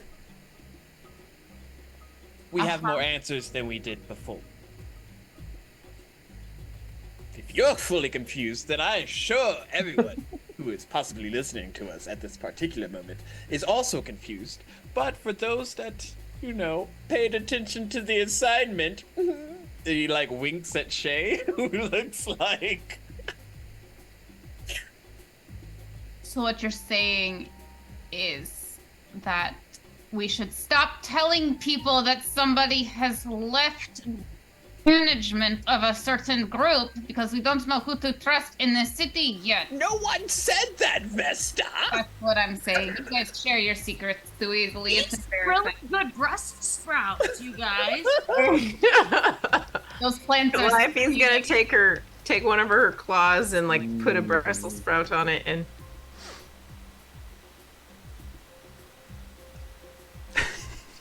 That Dude, like Marcus bring enough pork butt so that Envy doesn't get killed trying to take a Nope. piece of pork One puck butt. What? Wow. butt. Fuck butt. But One pork butt. buck. There are too No, many. buck. There are too many Buck the bug things is that not sound on the the menu same. right Buck now. buck is not on the menu right now. You gotta put a little more work on than that for that. Special meats by Marcus After Dark. that's an entirely Signature different meat. scene. That's even more risque than the fucking Spire Song Tavern with the sex dungeon. curtains. I'm Yeah. pretty sure I just now realized that I saw Marcus there and he was wearing the leather straps. Immediately, You know what? he does Sure, it. that's Real canon. question. That's canon. Sure. Marcus is definitely into bondage. Yes, we need the fan art. He likes to Just strap Marcus- up meat in rack during day. He likes to strap up meat in rack at night. Marcus naked and oiled up with like meat twine binding his wrists. Yes. Chat, Salty was in Yeah. here a bit ago. Salty, get on that. Now that's the fan art we really need. Thank you. Everything I say in this character sounds sarcastic. I'm not being sarcastic. I really do want to see the fan art. yes. So lunch concludes. We'll say it's now, like 2:30. I think is what I said. You said 3. It's 3. now 5. Time to go. 3. But you have a little bit more time. Let's, for mechanics' sake, say you have like enough time for one more thing before this meeting with the Lost, this performance. Sorry, Chelsea. Shey, do we have anything that we need to do beforehand? This is the group. If we want to fast forward, we can fast forward. Have you been working on your rhythm, tempo, Ooh. like keeping the beat? The beat? Can you feel We the beat? want the I mean, I could use you if you think you're ready. I mean, if you're not, it's okay. It's okay. Like, I got this. But, I mean, I'm more of a, the go with the flow type of person. Foxkin. it's just flowing into the moment, into the music. But what if you don't know what the moment is? And then the moment arrives and you freeze up. You only get one shot. Do not miss your chance to go. This opportunity comes once of a lifetime. Mom spaghetti. Lion P, you speak the truths. All right, I'll just do it. I'll Okay. do whatever I need to do it. I believe in you. I can always inspire you again. It's not about inspiring others. It's about the inspiration you've had all along. Oh, Whoa. That's true. Oh, that's really like that's not my thing at all. Like I'm all about inspiring others, but yes, I concur. I concur. Do you concur? Yes. I guess. I don't know who asked you that. Excuse me, I just sir. heard This a is a voice. private conversation. It's Buck. He appeared in the portal. No. Oh! so I So think that it's time to go back to our residence and prepare for our event. Oh, do we have to dress up fancy again? I feel like the last time we dressed fancy, we weren't prepared to immediately go into battle afterwards. No, I I am was. ready. Let's go. Okay. yeah, that is actually she will, generally on that false. There were conversation, several people ready to go. She will just like do a quick little like twirl in the road, and her hair will be like done up halfway up, like in instant. And all of a sudden, her jacket goes a little longer. It all turns a deeper shade of purple, and the gold embroidery on all of the edging of her dress and coat and boots are like in gold. Just for flair and just for flavor, we're gonna say y'all were walking away from Marcus Meats. Yes. By the way, the lunch cost you like 20 silver. Whoever Did wants we to not do pay. math Altogether? on that? Yeah. Calliope. 4 silver apiece. How much gold? 4 silver Or apiece. silver. But if all I have is gold, how do I deduct that from my silver? Gold Or my- is my- 100 10. silver. No, it's platinum is 10 gold, but then further down it's always 100. So gold is 100 silver, silver is 100 copper, but platinum is only 10 gold. I could be wrong, but I'm pretty you sure sure that's. about that? I'm pretty I sure. was Your thinking world. 10, It's but It's not always 10. No. everything. It's 1 gold is 10 silver. Really? Oh, I'm Yeah. wrong. Okay, hey, it's nice to be wrong sometimes. So I deduct half a gold? Shit. No, you Half a do. gold. No. You minus 1 gold. You add 20 silver, and then you minus 4 silver. Yeah. No, 10 silver. In D&D Beyond. wait, you minus 1 gold. You add 10 10 silver, silver, and then you minus 4 silver. silver. Sorry. Yep. So 6 silver left over. right, if you had no Thanks, silver. Vesta. All right. I think I got it. Everyone's vested today. Just trying. I love someone who's good at the math because I'm not good at the math.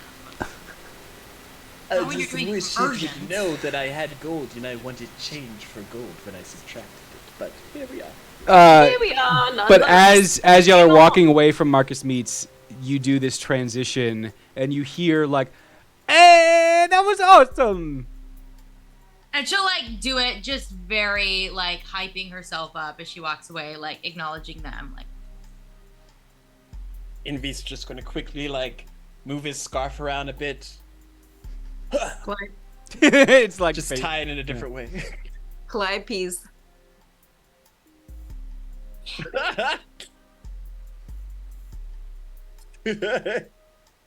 Bessie, you got any of that fire? Do you want me to set you on fire?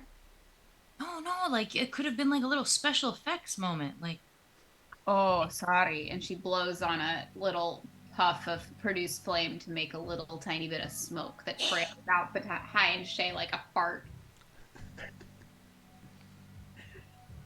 yeah, the moment's passed. Moment Yeah. is past. Just trying to help with the illusion. Yeah, I'm sure you are. Oy vey. Calliope starts to walk ahead a little bit. And starts heading towards the Lost. The Lost? I thought y'all were going back home first, is what I thought the pathway No, was. we skipped that. Oh, we skipped skipped that. We decided. That's Let's why go, I did the Colin, twirl we're in the ready. street. Okay. And I was Okay.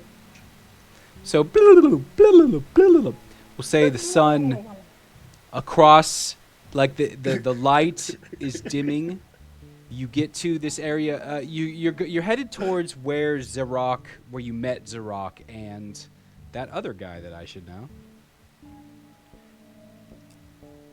Craven. Now his second hand. Zarok second. Traven, yes, you said Traven, and then I disregarded you, but you were Okay. right. It's Traven, okay. No keeper here, y'all. You gotta have one in your yep. campaign. It is I. When you kind of break this plane as you're walking through kind of the side streets of the area of the Stonefall Quarter that the Lost usually occupy, and towards this more central location of Zarok's office and kind of the administration, the area in front of that building that normally before you noticed it was filled with some like crates and kind of some clutter has been cleared.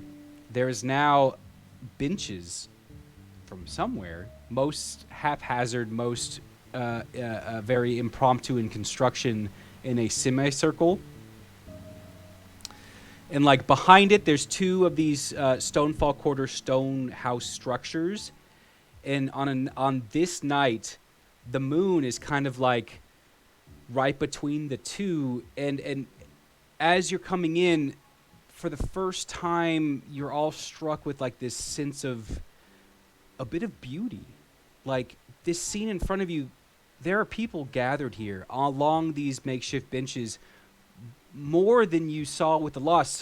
Most of them in the kind of like rundown clothing, destitute style of the Lost and the surrounding Stonefall Quarter. But sure enough, kind of like interlaced within there, you see families of more modern clothing, more composed clothing, less poverty. Apparently, the word seems to have spread a little bit, and Siri, I swear to God, Laura Gomez's ignite. What the hell? I'm taking it off. You don't need to be here right now. Time out. Time out. Watch. Siri. You don't see anyone of immediate like recognition, but it's kind of packed here. Shey, I mean, I'm not familiar with the quantities of those who are lost, but this seems a little bit more than I thought was going to be presently. I didn't really know what to expect. Not nervous. I mean, I've done this a million times. I mean, this is nothing. Like, we got this. Do we have this? We have to get this, man. We have to get this. We have to. I mean, it'll be fine. I got you. You're my hype man. This is gonna be great. Yes, I will hype you up. Of course. That's what I'm here for. I'm here to hype you. I will hype you to all the places. At this Infinity moment, and beyond. At this moment, you hear a voice ring out amongst the crowd.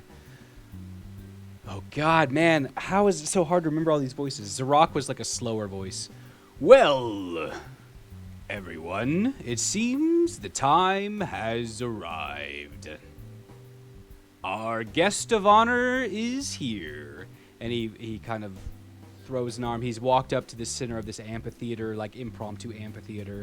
And there is a genuine wave of applause.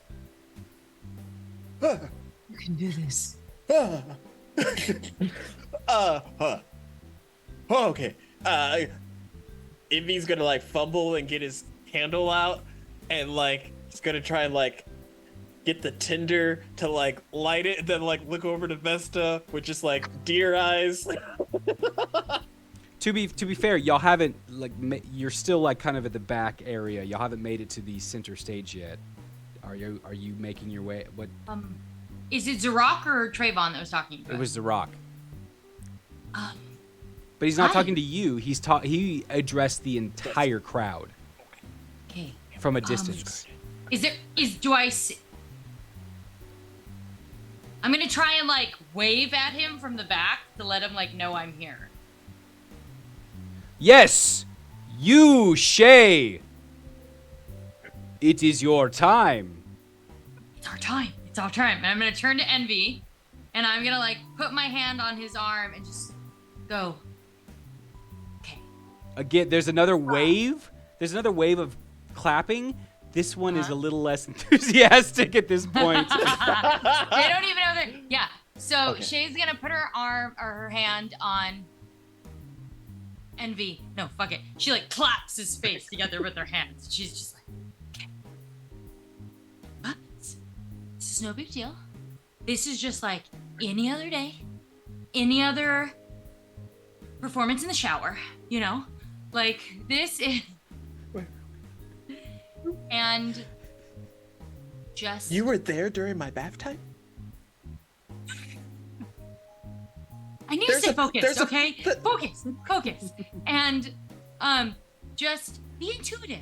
Just keep up the pace, and we're gonna start with a little song, and then I'm gonna go into a poem, and if you just keep like a little beat in the background, that'll be great. And cast Bardic Inspiration on Okay. Envy. Wow. Wow. Yes. And as that happens, again, Zarok speaks up. Yes! We are here to enjoy your talents. Okay. I'm going to, before Shey takes off, sorry, I blanked on your name and I was just going to call you Chelsea. I'm like, Before Shey takes off, Vesta's going to reach out and just like pat her on the shoulder and be like, please don't mess this up. And she's going to cast Enhance Ability with Eagle Splendor, so you will have advantage on all of your charisma checks. Nice. awesome. Is anyone else And then doing if the anything? DM will allow it, I'm going to turn around and just tap Envy and cast Guidance, which is, wait, no, can't do that. That's concentration. Won't do that. Yeah. She's just going to turn around and look at Envy and be like, You "Okay, get nothing. You lose. you got this. It's going to be okay." All that So- times he blessed She's you. going to pretend to cast Guidance so that he feels invigorated. Ooh.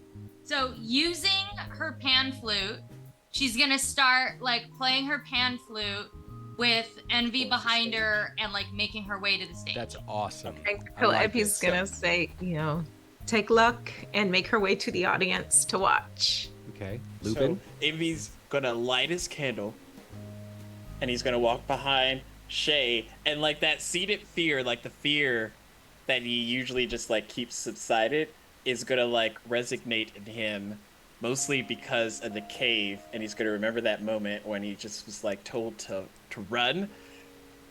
And before he like turns tail on Shey, he's gonna instead cast heroism on himself. Aww. And for those that watch, you're just gonna see this like radiant divine light kind of shine over him, and it's gonna be in the form of like Buck, and it's just gonna like come down and hug him before calmingly, and he's gonna approach behind Shey, and as they get close to the stage, he's gonna be like, okay, I got you. Just go with it. And he's gonna cast pyrokinesis. Pyrokinetics? Or pyrotechnics, sorry. Pyrotechnics, yes. Yes.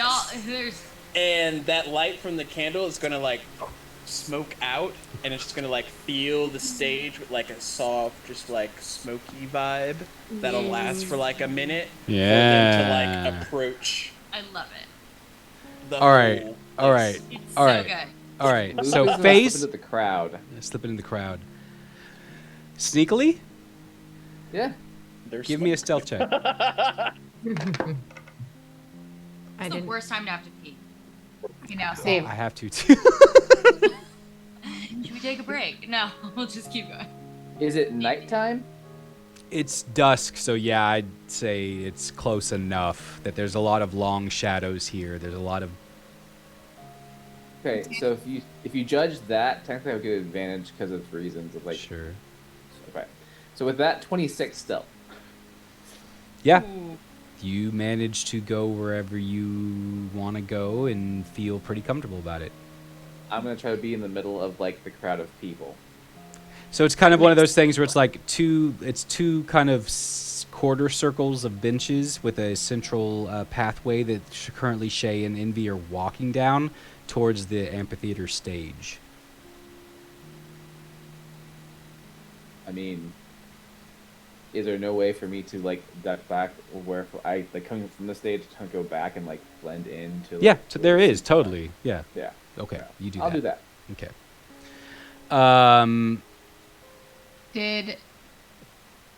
I'm sorry. Did we say that there was a bonfire that needed to get lit? Oh, I already lit it. It was the candle. There's a candle. Yeah. It was a candle. Oh, But then he used pyrotechnics to that's make what it I like. used it for. So. Yeah, it was like a visual effect. And because of that, I'm going to say that Shey and Envy can make a performance check at advantage. And Shey, tell me what this first act is. I know you have a whole thing, so tell me what this first musical number entails. This is basically like, this is when you go to a show and it's like the opening number and it's like loud and fun and energetic. So like as Shey and Envy are like trailing like through the crowd up to the stage, they're like hyping up the crowd, they're playing their music, they're trying to get everybody really excited, and they're playing like a really quick, fun, upbeat diddly before like the actual performance. You know, it's like the little opening act. Like, we're here, we're ready, and you're trying to get, like, the crowd hyped. Okay, so is Envy doing, like, interpretive dance? Because I don't have a musical instrument or anything. So is it just like, you know... Why are you asking a question? This is on you, I feel. Like, what are you doing? I guess that's what I'm doing. So dance. You're dancing. Okay. So what are those performance roles from you guys? With advantage? With Okay, advantage. and then a guidance is what? Wait, so I D4? already had advantage on a D4. performance, or no, that was charisma check. Which in performance guidance- is charisma based? Okay. So you already had advantage. It doesn't matter. You would have already had Okay, cool, advantage. cool, cool. So that's 22? What's your bardic inspiration die? A D6? A D8. D8. And it only goes away if you don't Fail. It's unfailing. Which for a performance check, that's really kind of weird because you base like the outcome of the performance on the roll. It's not like a fail. It's just like we'll figure it out though. No, it's up to whatever like the outcome of The DC, you know, but DM but or for something the- like this, I have or the multiple save or DCs. the- yeah. You know, like it's not like one DC is a fail or pass. It's like one DC gets this kind of response and one DC gets this kind of response. Yeah, and you get to figure out if you want to re-roll it or not, and based on the outcome. So I guess Sure. that would be between you Yeah. and the person rolling Okay. it, right? Yeah. 22 for performance. Nice, same. We're so in sync. We both got 22. All right, so this opening little section with you marching down the hallway, getting the attention of all the people you like quickly, the people that were chatting and kind of talking, it quiets down. As soon as the pyrotechnics go off, there's an the encompassing ooh from the crowd. You can tell like there's like an applause and people are settled in, focused on you. So far, everything seems to be going very well. All right, what is the next thing you want to... Where do you want to take this performance? What's the next act? So Shey will like give a little nod to Envy, Because he knows Like- totally what that means. and she'll pull out her horn, and she'll do a little like announcement, do kind of thing, like with her horn. Like Okay. it's starting. It Yeah. starts. And then Um, what's next? I'd like to perform a poem for all of you. Thank you for joining us this evening. It's called 4 Days Short, a ballad. While you all sit there sipping your brew, let me go ahead and introduce to you our crew.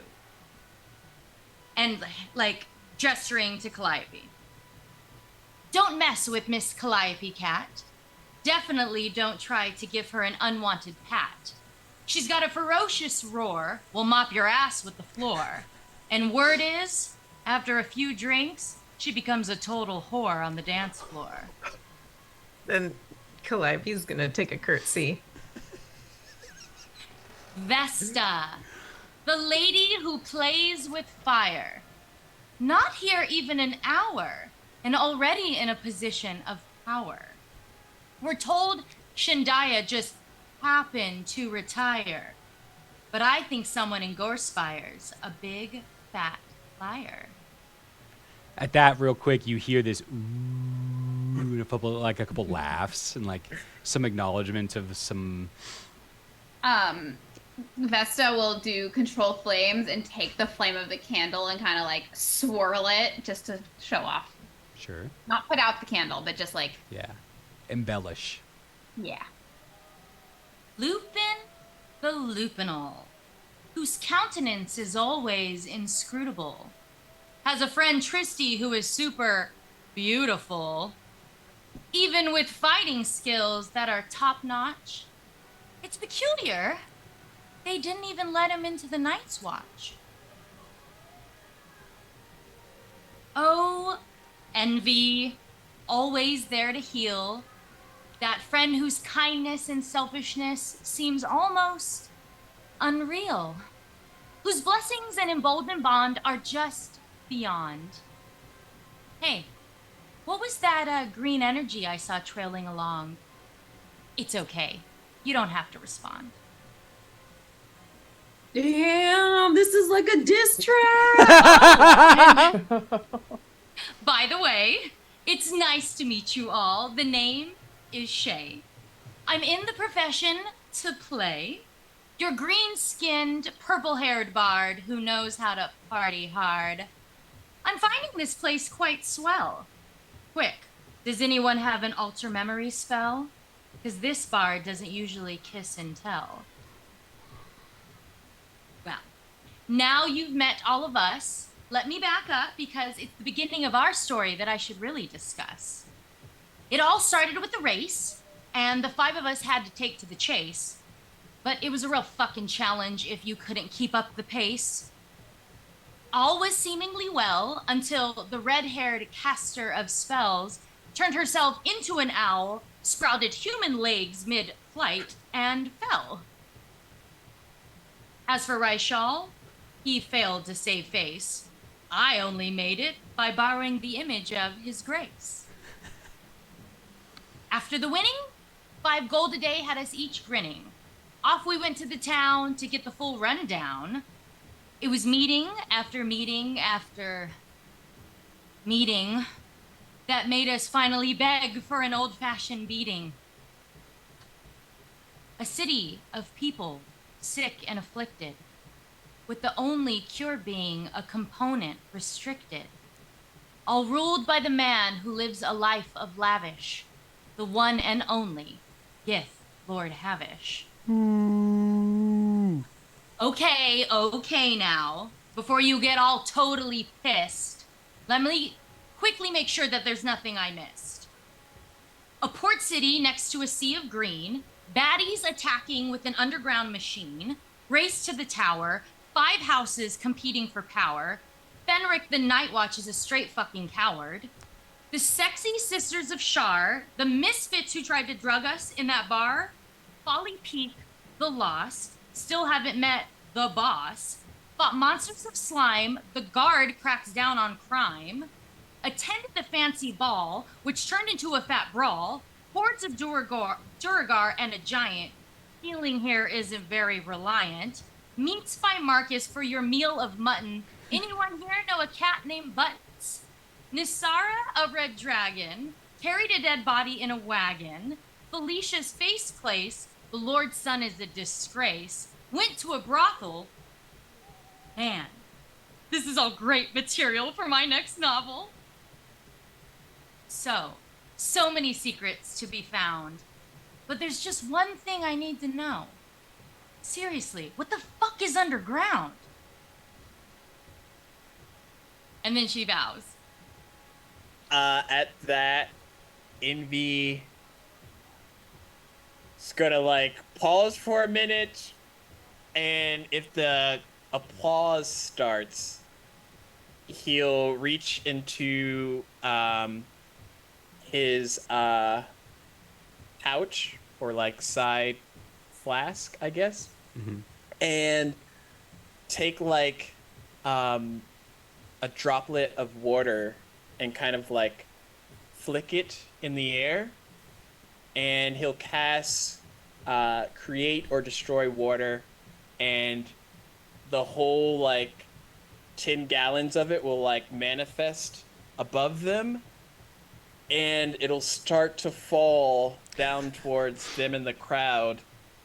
And while that happens, he'll light the candle one more time, and before the faintest drop hits, he'll destroy the water, cast pyrotechnics again, and make it a flashing light this time that kind of like blinds and startles the whole crowd. I used a lot of spells. Oh boy. First of all, above the table, Chelsea, that was amazing. Yes, There was a lot in that. There was a lot of lore. Yep. it was You're absolutely. a gift of gab with that? So this is interesting here. I need the performance check at advantage because the fireworks and everything. For both of us. But I want you to realize, not to affect your roll, but just to be transparent, a higher check really lets your message sink in. You know, like Right. a lower check, people aren't really listening to the depthness, you know, like the content. They're enjoying the pageantry, they're enjoying the rhythmic, they're enjoying the poetry. Yeah. But a higher check is going to give this crowd a little bit more introspective to your meaning. Okay. So do I roll it with advantage or not? You roll it with advantage. Okay. Is that both of us, or? No, I got a just her. fucking natural 20. Did you really? I did. Hmm. Thank you, Vesta. There is a significant pause. To be descriptive but lacking, the crowd is speechless for a good solid 5 seconds. And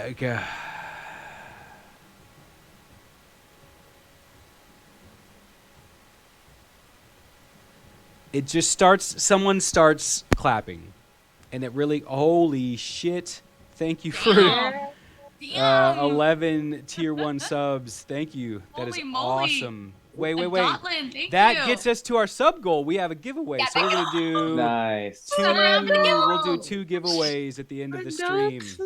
Thank you. That's awesome. Dotlin. The plot starts slow, but builds rather quickly. I feel like Shey would still be holding like her very poised vow. Like she knows what she did. She knows what she wrote. And she's just kind of like waiting for a reaction. Like, you know, like holding composure. You rolled a natural 20, didn't you? I did. Yeah. So as the applause swells, there is a growing chant of Shey, Shey, Shey, Shey, Shey.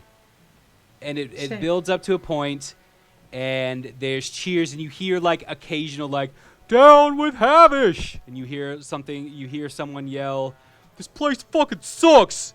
And you hear like some of these people speaking up and but still like over this Shey, cheer, and it kind of evolves into a general clapping and cheering, and the chants kind of slow down, and the cheering fades away enough until you have an idea. It becomes to your decision of whether you're done or there's more.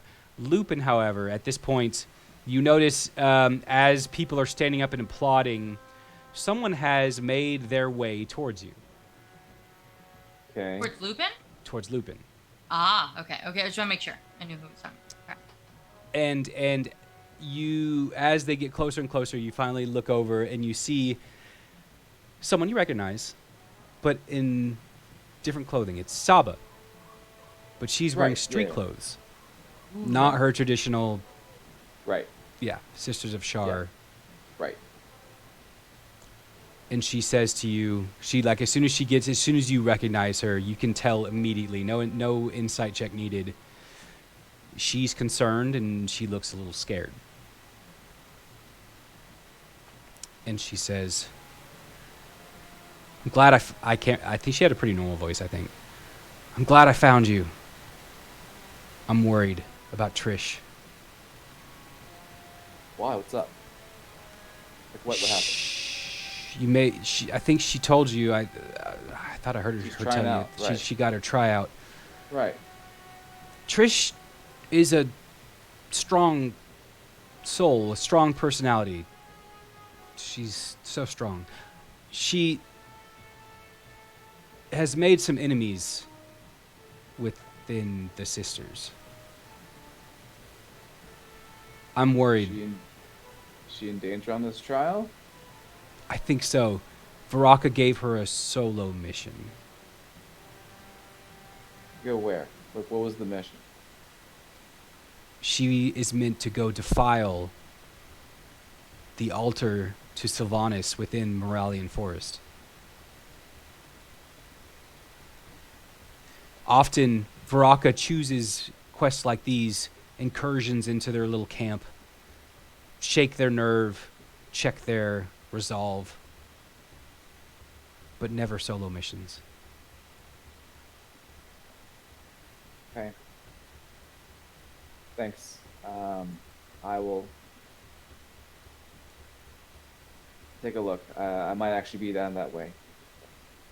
She kind of looks And at you I very asked- genuinely for a second Okay. as you say that and says, I can't let her get hurt. I know. I know. I asked before she leaves, I guess. How long have you been here? Did you hear all of this just now? She says, yeah, I did.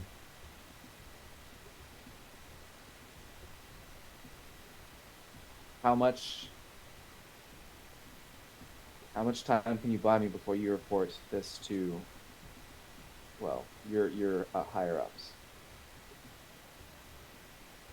I'll tell you what. If I see Trish safe tomorrow, working at Spire Song, I won't remember a thing. Deal. Shake her hand and I'll take care of it. Collins. Yeah. All right. Shey, is there an Act 3? No, that was that. All right. As you take your bows, the cheers are evident. Everyone's cheering, from destitute to seemingly middle class, kind of. There's interspersed families. There's some kids. There are people here that are not just of the lost. This is a mixed crowd. And kind of as you finish, Zarok comes back out. Yes! Yes! Such a great performance, Shey. He bows. Thank you for gifting us your art. It is not often Sorry. we can host such culture. But, mark my words, this will be the beginning of something great. And the crowd cheers, and people stand up and they start to disperse. I'm gonna go find my crew. Mhm. Go to NB, Vesta, Calliope. Not sure where Lupin is. Right, he's not quite with everyone else. Yeah. After everyone touches free, I'll make my way back up to them. Shey, what was that exactly? That was a ballad. What do you mean? It was a ballad about us. But everything about us. Well, I pulled from the inspiration of these last few days. I didn't really mean for it to evolve into that. I just wanted to tell an interesting story.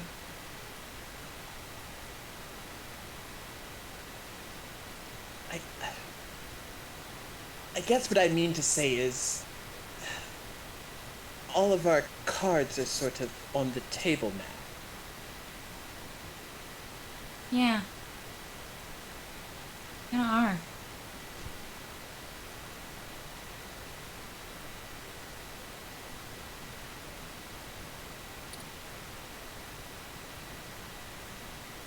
All I say. Yeah, I mean, this is the definition of awkward silence. Envy's gonna put away his unlit candle and start to walk out of the building. You're not in a building. It's like an open air Oh, yeah. amphitheater. But are you walking towards the keep? There's like general direction. You could go. You don't know. Just walking away. I'm walking away from the troubles in my life. If I see that, I'm gonna try to flag down Envy to get him back because So what do you there's say? things that need to be talked about. What do you say? I'm gonna go like run up to him and say, "Hey, we need to do a thing. What do you mean we need to do a thing, We need to Lupin? do a thing like tonight." I try to get him back into like the group. I'll follow Lupin back. I will follow. When I get there, I'm going to say,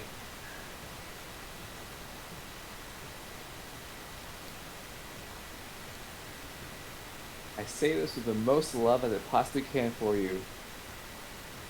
I What the don't fuck know. was that?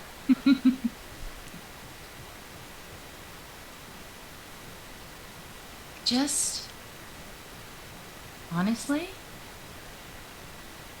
I'm so sick and tired of holding on to secrets. I'm so tired of keeping inventory of everyone else's baggage. I didn't have the intention when I started writing it. I really just started to write what happened. From the race, to the tower, to the sick.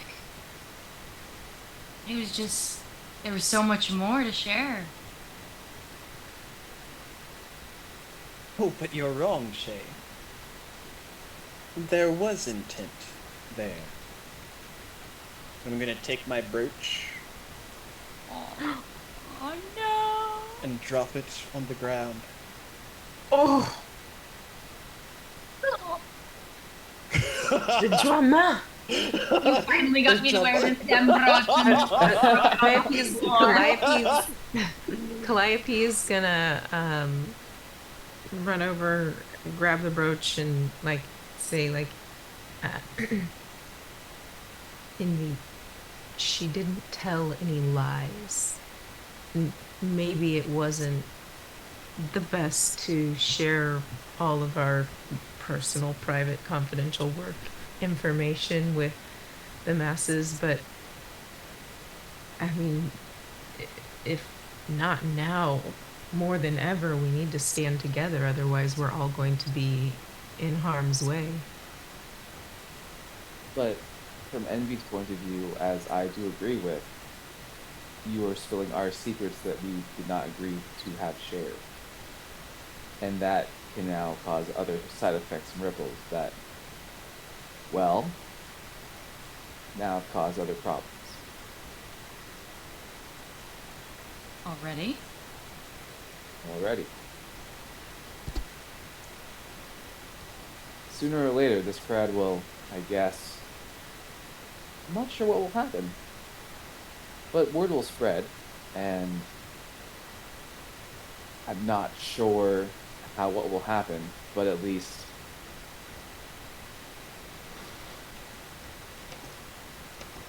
let's just say the Sisters of Shar will know immediately what has happened here today if we don't do a task.